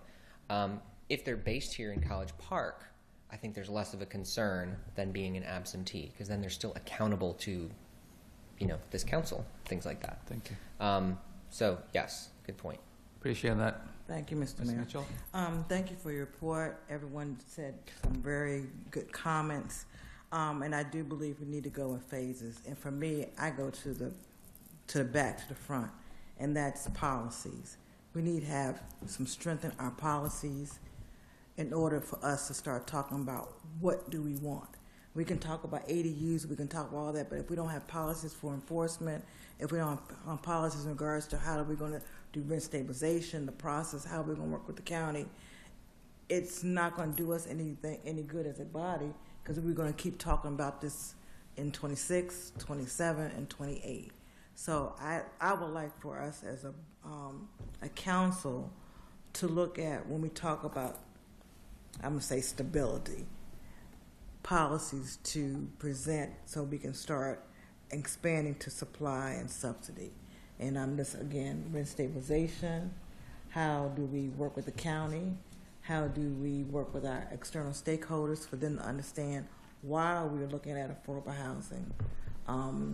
And that also means helping our county council members to understand why there's a need for land use, because at this junction, many of the county council members don't want municipalities to have land use. And that was just echoed last week. So we do have a fight on our hands in regards to bringing the external stakeholders to the table in order to get the lift for our affordable housing. But everything else I think is great, but I do think we're going to have to package it, and that has to take enforcement and stakeholders from external entities. Thank you. I forgot to add one thing in response to Councilwoman Rakis, if I may, just real quick, that when we're talking about front burner, back burners, the chart at the end has the impact, the cost, and you can see the columns. I can't remember what the third one is. But that may be where you want to start in terms of prioritizing. There are some things that are, you could call it low-hanging fruit because it has high impact and low cost. I was reluctant to put that in the first place because I didn't want it to make that your priorities. I mean, you guys are going to decide what the priorities are, but those are the reports, or the task force's recommendations on what might be easiest or most impactful considering the costs. Sorry about that. Thank you. That starts in page 38 of the report. Ms. Perez. I'm going to make a quick comment. I just wanted to let you know that you don't have to reinvent the wheel. The best inclusionary zoning affordable housing program is in Washington, D.C. Because they have it for rent and for sale. And it's very, very specific, and it's very, very successful. And they've had it since my career, almost 40 years. So it's very successful. So just like with the rent stabilization in Prince George's County, the city does not need to reinvent the wheel. Rip off and duplicate. Okay? Thank you. All right, so I've got 3 more hands, and hopefully this is the last one I don't need to go to because we are already out of time. Mr. Hill, Ms. Jordan, and Ms. Simmons. Or Ms. Simmons and Ms. Jordan, I'm sorry. Oh, sorry, Mr. Orts. Who is Mr. Orts, you are? Okay, first Mr. Hill, then we'll go to others. Mr. Hill, your turn. Ms. Simmons was first. Councilmember Simmons was first. Please go ahead. Thank you. I will make it brief. I did just, along with all of my colleagues, want to say thank you so much for the time and effort that you put into this. It's clear that there are a lot of avenues for opportunity, and you've given us a really great basis to start from. So I am really looking forward to next steps, including any additional analysis and digging into the various recommendations. I think we can all agree, and many have said previously, that this is a significant priority. I know that we heard it while campaigning in the fall. It is the second highest response in our budget survey, only second to public safety. So I think on that note, this is really well timed for the budgeting season, and understanding that a city's most primary planning and prioritization document is the budget. I do anticipate that we'll want to be thinking, as many folks have said already, strategically about this in that process and dedicating resources to those next steps. So I do not have any questions, so no need to respond, but I did want to say thank you so much for this. I do appreciate it. Thank you. Nice comment. Okay, please help me, Mr. Orts. Yeah, I'll try to be quick too.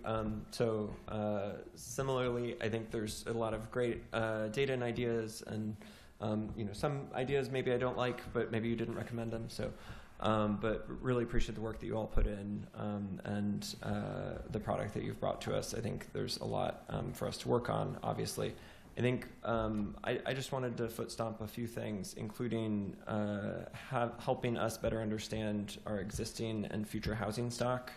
And costs for renters and homeowners. I know that you mentioned the rental survey. I know there's existing data, but I think really helping the city have better data to help us make informed policy decisions in the future is really critical. I'll note I spoke with some grad students from the National Center for Smart Growth who are actually here in the back tonight, and they were cited in your report. But I think one of the things in their research that was surprising to me was that since 2010, the inflation-adjusted median gross rent in College Park hasn't increased. But at the same time, home ownership has become more unaffordable. And so I think understanding the data, understanding trend lines is really helpful to us to get a handle on where interventions can be most helpful. Second, I just wanted to, again, foot stomp the suggestion on improving enforcement of existing licensing. I know that's an issue for future issues like ADUs. It's an issue for things now. I will say that there is a way for residents now to go on the city website and find out if a particular address has a current occupancy license. So that is something that you can do now. It is not very user-friendly. But perhaps figuring out how to make that more user-friendly, or figuring out how to have more streamlined systems for identifying potential illegal rentals or vacant properties that aren't registered on the city's vacant property registry. And then third, would just concur with several of my colleagues as we're heading into the budget season and thinking about, I think, the housing issues writ large. We should really be looking to increase the city's capacity to address some of these things, including the consideration of potential additional staff focused on housing in the future. Thank you. So you've got two more hands. Is it Mr. Hill and then Ms. Jordan? Yes, thank you for your intensive report here. One of the things that I've kind of thought about is the path to homeownership and the affordability of that. As my colleague Mackey, Councilmember Mackey, mentioned about the path to homeownership is often made more challenging by investors. And another report that I've seen, and you can kind of sense it in here, that our single detached family housing stock is currently at 71% rental. And where and when do we make a decision as a city who gives out rental licenses, like they're unlimited, going to consider capping it? What is it going to be at? 75%? We're almost there. At 80, 90% rentals? If we're going to bring new homeowners into homes, and that's an affordable living situation, because your rents can be high enough that they're a mortgage payment. So we really need to take a look, and I'm not sure if there's any examples in your research that showed other cities that had a rental cap, because I think we're there. We're very close to being there. I can't speak to a rental cap. First, I would like to shout out, if you haven't, please read the Studentification White Paper by the National Center for Smart Growth. Fantastic bit of research, and it was vital to a bunch of data in the report. As to Councilmember Hugh, I think that wasn't one thing that we looked at. However, at least from an academic perspective, coming just from University of Maryland, the School of Urban Studies and Planning, one of the most focused on policy tools for independent, trying to leverage community interests in the housing market, is a really robust and importantly an independent community land trust, ensuring that it ensures that you have control over what specific uses are on property, and it allows municipalities to guide policy from the ground up by not only by determining how that land is used, but determining how that might apply in future uses. So if you want to, for example, try and transition former or current rental properties into ownership, an independent community land trust could purchase current or former rental properties, and to speak to the sort of gateway to ownership, basically keeping ownership of the land and selling or like an extremely long-term lease on the house or the property itself, meaning that the costs of homeownership focus on the actual house itself and not on the land, which extremely helps to reduce the total value or the total cost of the property, and helps to sort of bridge that gap, especially for people who are just getting into ownership, and helps bridge that gap in the renter versus housing market that you see often in the report. Appreciate it. Yeah, thank you. Do you want to introduce yourself pretty quickly? So we're actually 30 minutes over the time. Yeah, I'll be quick. I'm Cole Schultz, and this is my partner, Finn Meggett. We just wanted to observe what was happening here. By that Councilmember Mitchell's request, we've taken a seat here. So happy to be here. Thank you. Thank you so much for your contribution. And finally, I'll just say, I did email their blog post report, but I'm sure there's other research they have too. Thank you. And it will be very helpful because you already know that the College Park City University Partnership, CPCOB, has its own land trust program. It's been a couple of years, and your research finding will be very helpful. Thank you. Ms. Jordan. Very briefly, because my colleagues have covered a lot, as has your report. Thank you very much. It was very thorough, lots of ideas. I especially appreciated that you showed the nuance of each of them, that you showed both the ways that it would help, but also the ways that it either could be abused or create more problems in other aspects and things like that. And so I echo my colleagues' interest in being very strategic about how we go about this, and wanting to look into these further and get further data, do further analysis. I especially appreciated the idea about the portal, the community portal, and the idea, I did not realize that we already had one in College Park, but enforcement is a big part of this, it feels like, that when we don't enforce our rental licenses and we have unlicensed rentals or potentially ADUs, it's a de facto subsidy. They don't have to go through much of the maintenance. They don't have to go through the license fees. There can be safety issues. They don't have to go through inspections, and these are not what we want.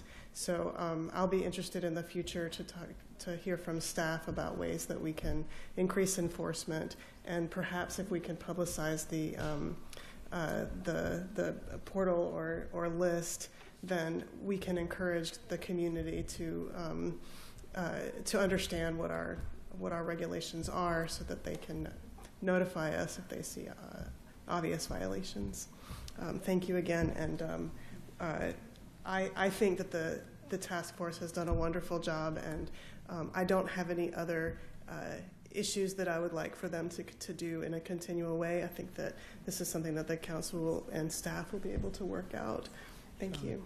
Thank you, and thank you for all the questions you submitted early on, and those are very good questions via email. Thank you.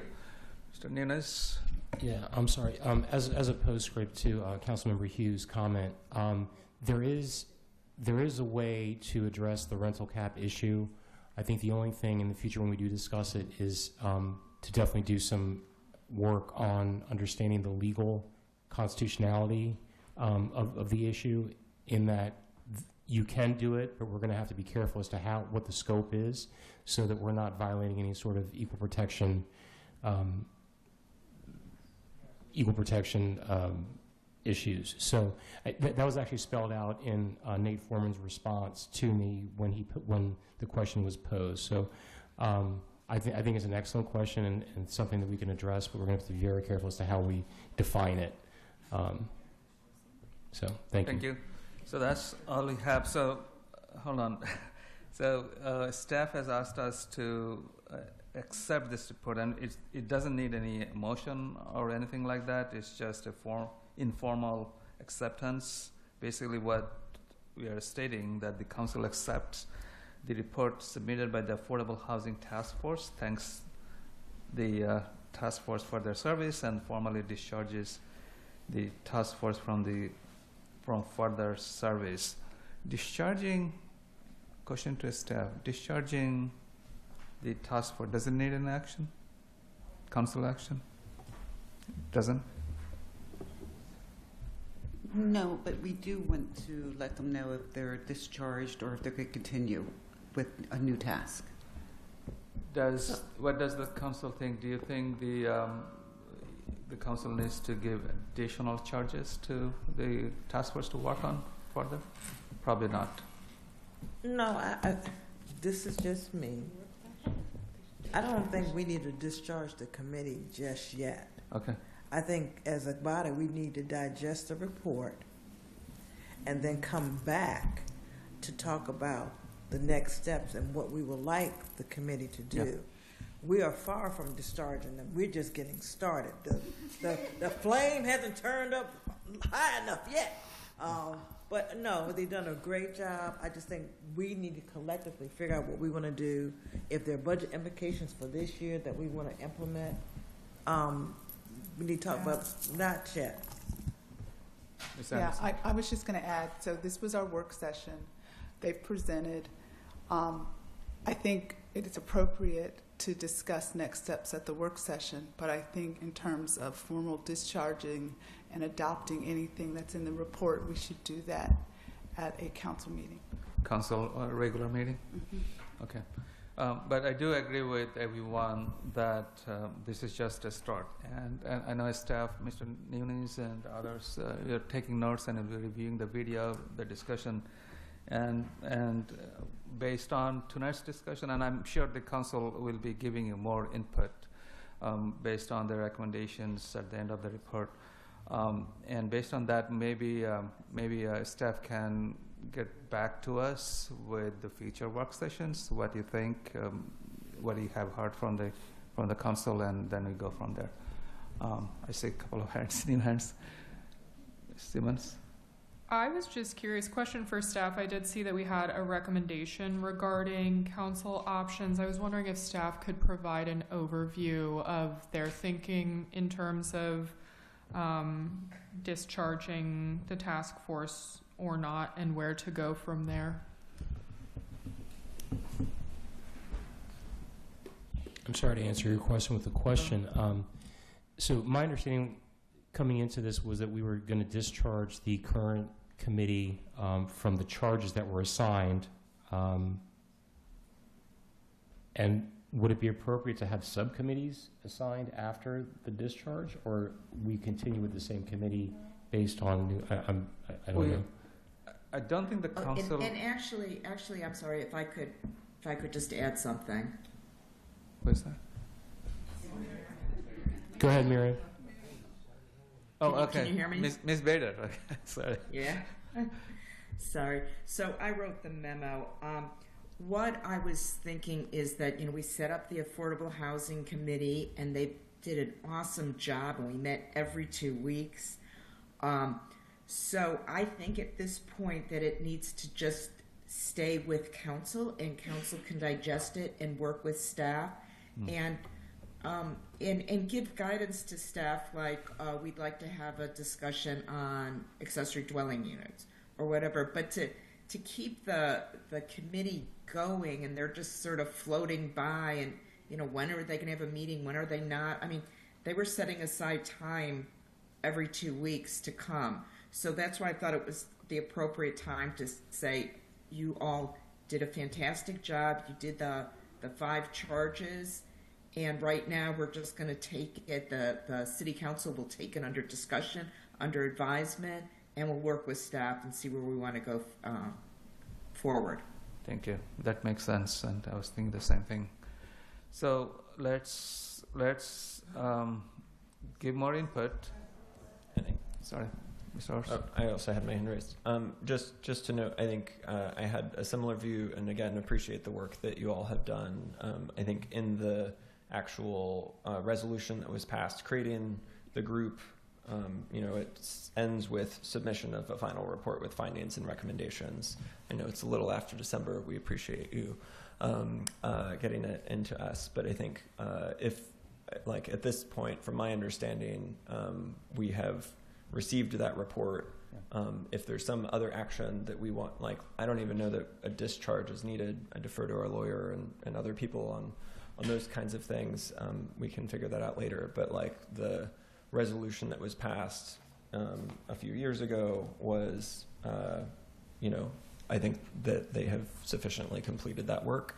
I think if there's other work that we want to consider, I would agree with Ms. Bader that there's a lot of work for us to do on these issues. I think we need to think about what is the format and how we're going to proceed with that in the future. And if we want to, identify new things, if we want to create new structures, if we want to facilitate different conversations in different ways, I think that's fine. But I think I would agree that it's more on us as council to figure out the way forward. Thanks. Right. You're saying you don't want the never-ending task force and people who signed up for a time-limited thing to just go on? Yeah, that's the point. They have spent so much time and from their families and their work, and it is important that we recognize it and take it to the next step, and which is from our side to work with the staff and ask them what we feel about the report, and then take further steps in terms of probably having more work sessions, or probably there are some of the items that needs some lobbying at the county council levels, the bills and everything. So I think we can go from there. Who is that? Yeah, Ms. Bader? If I can just add one more thing. So this committee really took it seriously. We know that the charge was to present the report at end of December, so that's why they said, well, let's meet every 2 weeks, and they took it seriously. They looked at all the charges, and we weren't able to meet that deadline of December, so we extended it. However, I think we need to recognize that they've done what they were tasked to do, which was to present the report. Well, can we allow the attorney to make the final decision? What was that? Can we allow you to make the final decision for the next steps? I'm going to share some information. So first, in the resolution that created the task force, it says task force members shall serve until the submission of the final report with anticipated term of 9 months. So this is the final report. We've done a work session on it.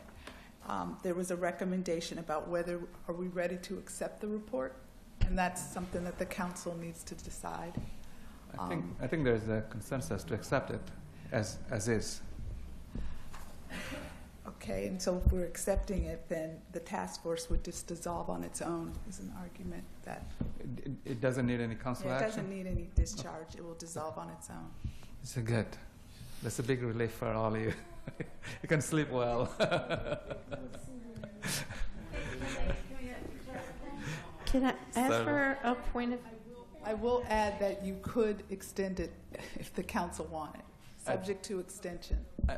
I feel really bad that we asked them more work. They have done such a good work within a very compressed time frame. Thank you. Please. I was wondering if I could just ask for a point of clarification. I understand about being on a committee and all the hard work you all did, and I thank you so much, but a lot of you know a lot more about this kind of stuff than I for sure do.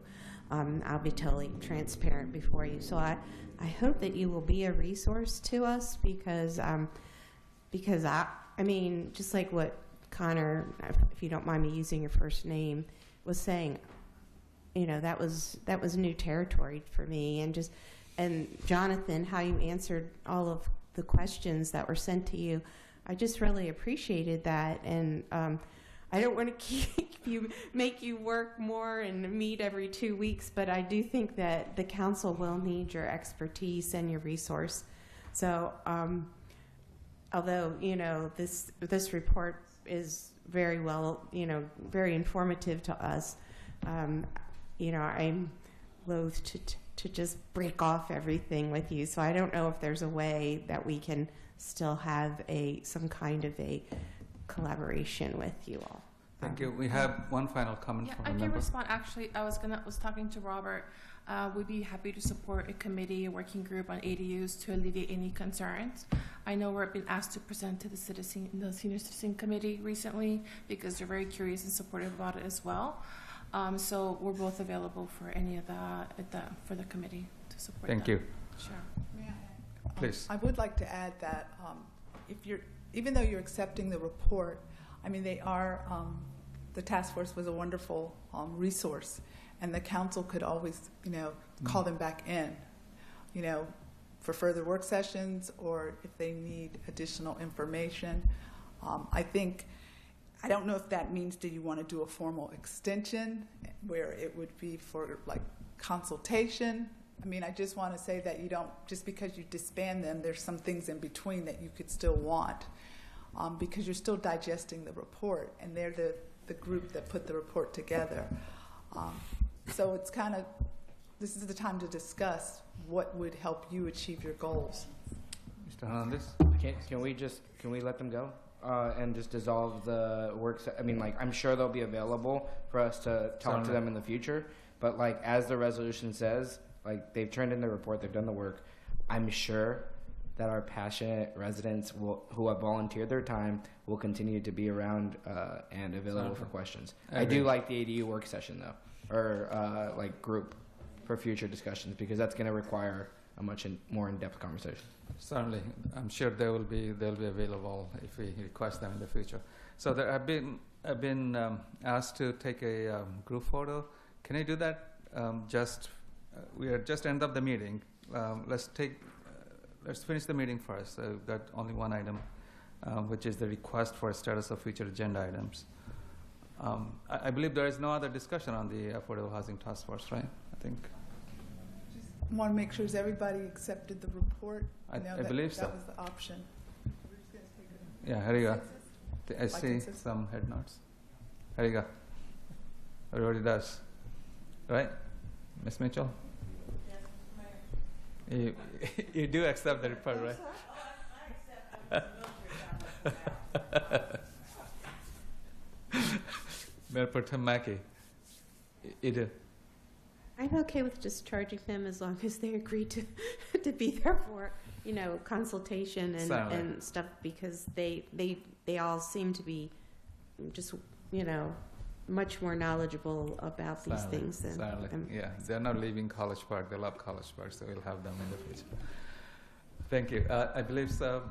Councilmember Hill and Ms. Jordan. Yes, I'll say as somebody who's been on the redistricting commission, knowing that we completed our tasks and it was time to move on, but still having passion of it. If things came up that we wanted to ask you about, and know that you guys will still be connected and knowledgeable about this. But yes, your timing of having to meet twice a week, you don't need to be doing that anymore for us. I think you accomplished your goals and time to move on. Thank you. All right, Ms. Simmons, you're good with the discharging? Yes, with thanks. Okay, thank you. So staff is good. What do you need? Okay, so we can move on. Give us just 1 minute. We have got one quick one, and I don't think we need to discuss much, which is the request for status of future agenda item. Mr. Mayor, I did put in one for ADUs a couple weeks ago, which we said would come up here. And so we I don't know if we tabled that or what, but I would want to let's table it, and let's see what the staff thinks about it, because there are some legislation looks like going on the county level, and probably it is a little early right now. Isn't that the whole point of why we want to talk about ADUs before the county makes the decision?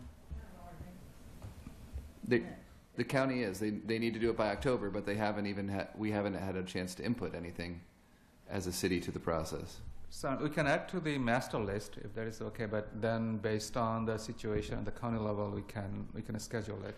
That is not my intention, but I think not to speak for you, but I think the question before us as College Park is, what engagement does College Park want to do with the county to influence the decisions that they may make? Is that correct? Exactly. In terms of advocacy, in terms of lobbying, that kind of stuff? Correct. My understanding is that there's the county task force has met a couple of times and has not been meeting since, that there are no members of College Park on that group, and so I think we are missing a chance to kind of share what our hopes would be in terms of when the county sets policy. Ms. Mitchell? Councilman Ranker, yes, no one from College Park was asked to sit on it because it was the current chair's task force, and they appointed their own individuals. No municipalities were on that task force. What can be done is to get a copy of the report, because it just came out, I think, maybe a month or two ago, and we can review the report and then weigh in on that. If that's something, I'll be glad to see if I can get a copy of the report. Mr. Hernandez. From Park and Planning. Thank you. Yeah, I think it would be a good item to talk about, mostly because I don't think we as a body have a uniform position, right, as to like what we want. I don't know what everybody wants, and I don't think good from an advocacy perspective we've that's been able good to to hear. do that. Yeah. So looks like there is a general interest in. And could I ask Mr. Nunes, is anything on your side that you guys have seen in terms of planning side of things from the county on ADUs? We actually attended the first two meetings that they had. They started in December, and I believe they met one more time. We met one more time after that, but then I think one of the chairs of the she resigned, and since that time we haven't had any meetings. Okay. So we're trying to find out when the next one will be held, whether they've disbanded. We're just not sure. All right. So it looks like there is a general interest to have a discussion, a work session discussion, based on staff information and based on what the county is doing. Is that okay? So all in favor, say aye to add this to the agenda master list. Okay, this one Just giving point of clarification, are we adding to a list to weigh in on the county's legislation, providing a letter? To discuss it and then take action. Right, to discuss it as a body and then determine whether we want to. That's what I'm asking. Yeah. I didn't think I was being cuckoo, like some people may think. Thank you. All right, this one is added. Mr. Hugh? Yes, anything else? in the report, it did say there was a timeline that during the summer we need to come up with a preliminary report on ADUs, and then in October, a final report. So we can discuss it during the work session. We need a work session on this, and then the question is really, can we do this with staff, or do we, pull a few experts, whoever research ADUs from the task force to join us? During the work session on ADU, which has just been added, we can request some of the interested members to join us. Certainly can do that. All right, thank you. I don't think we have received any other requests. So with that, I will entertain a motion to adjourn. Motion adjourned. Second. All in favor, say aye. Aye. Any opposed? Any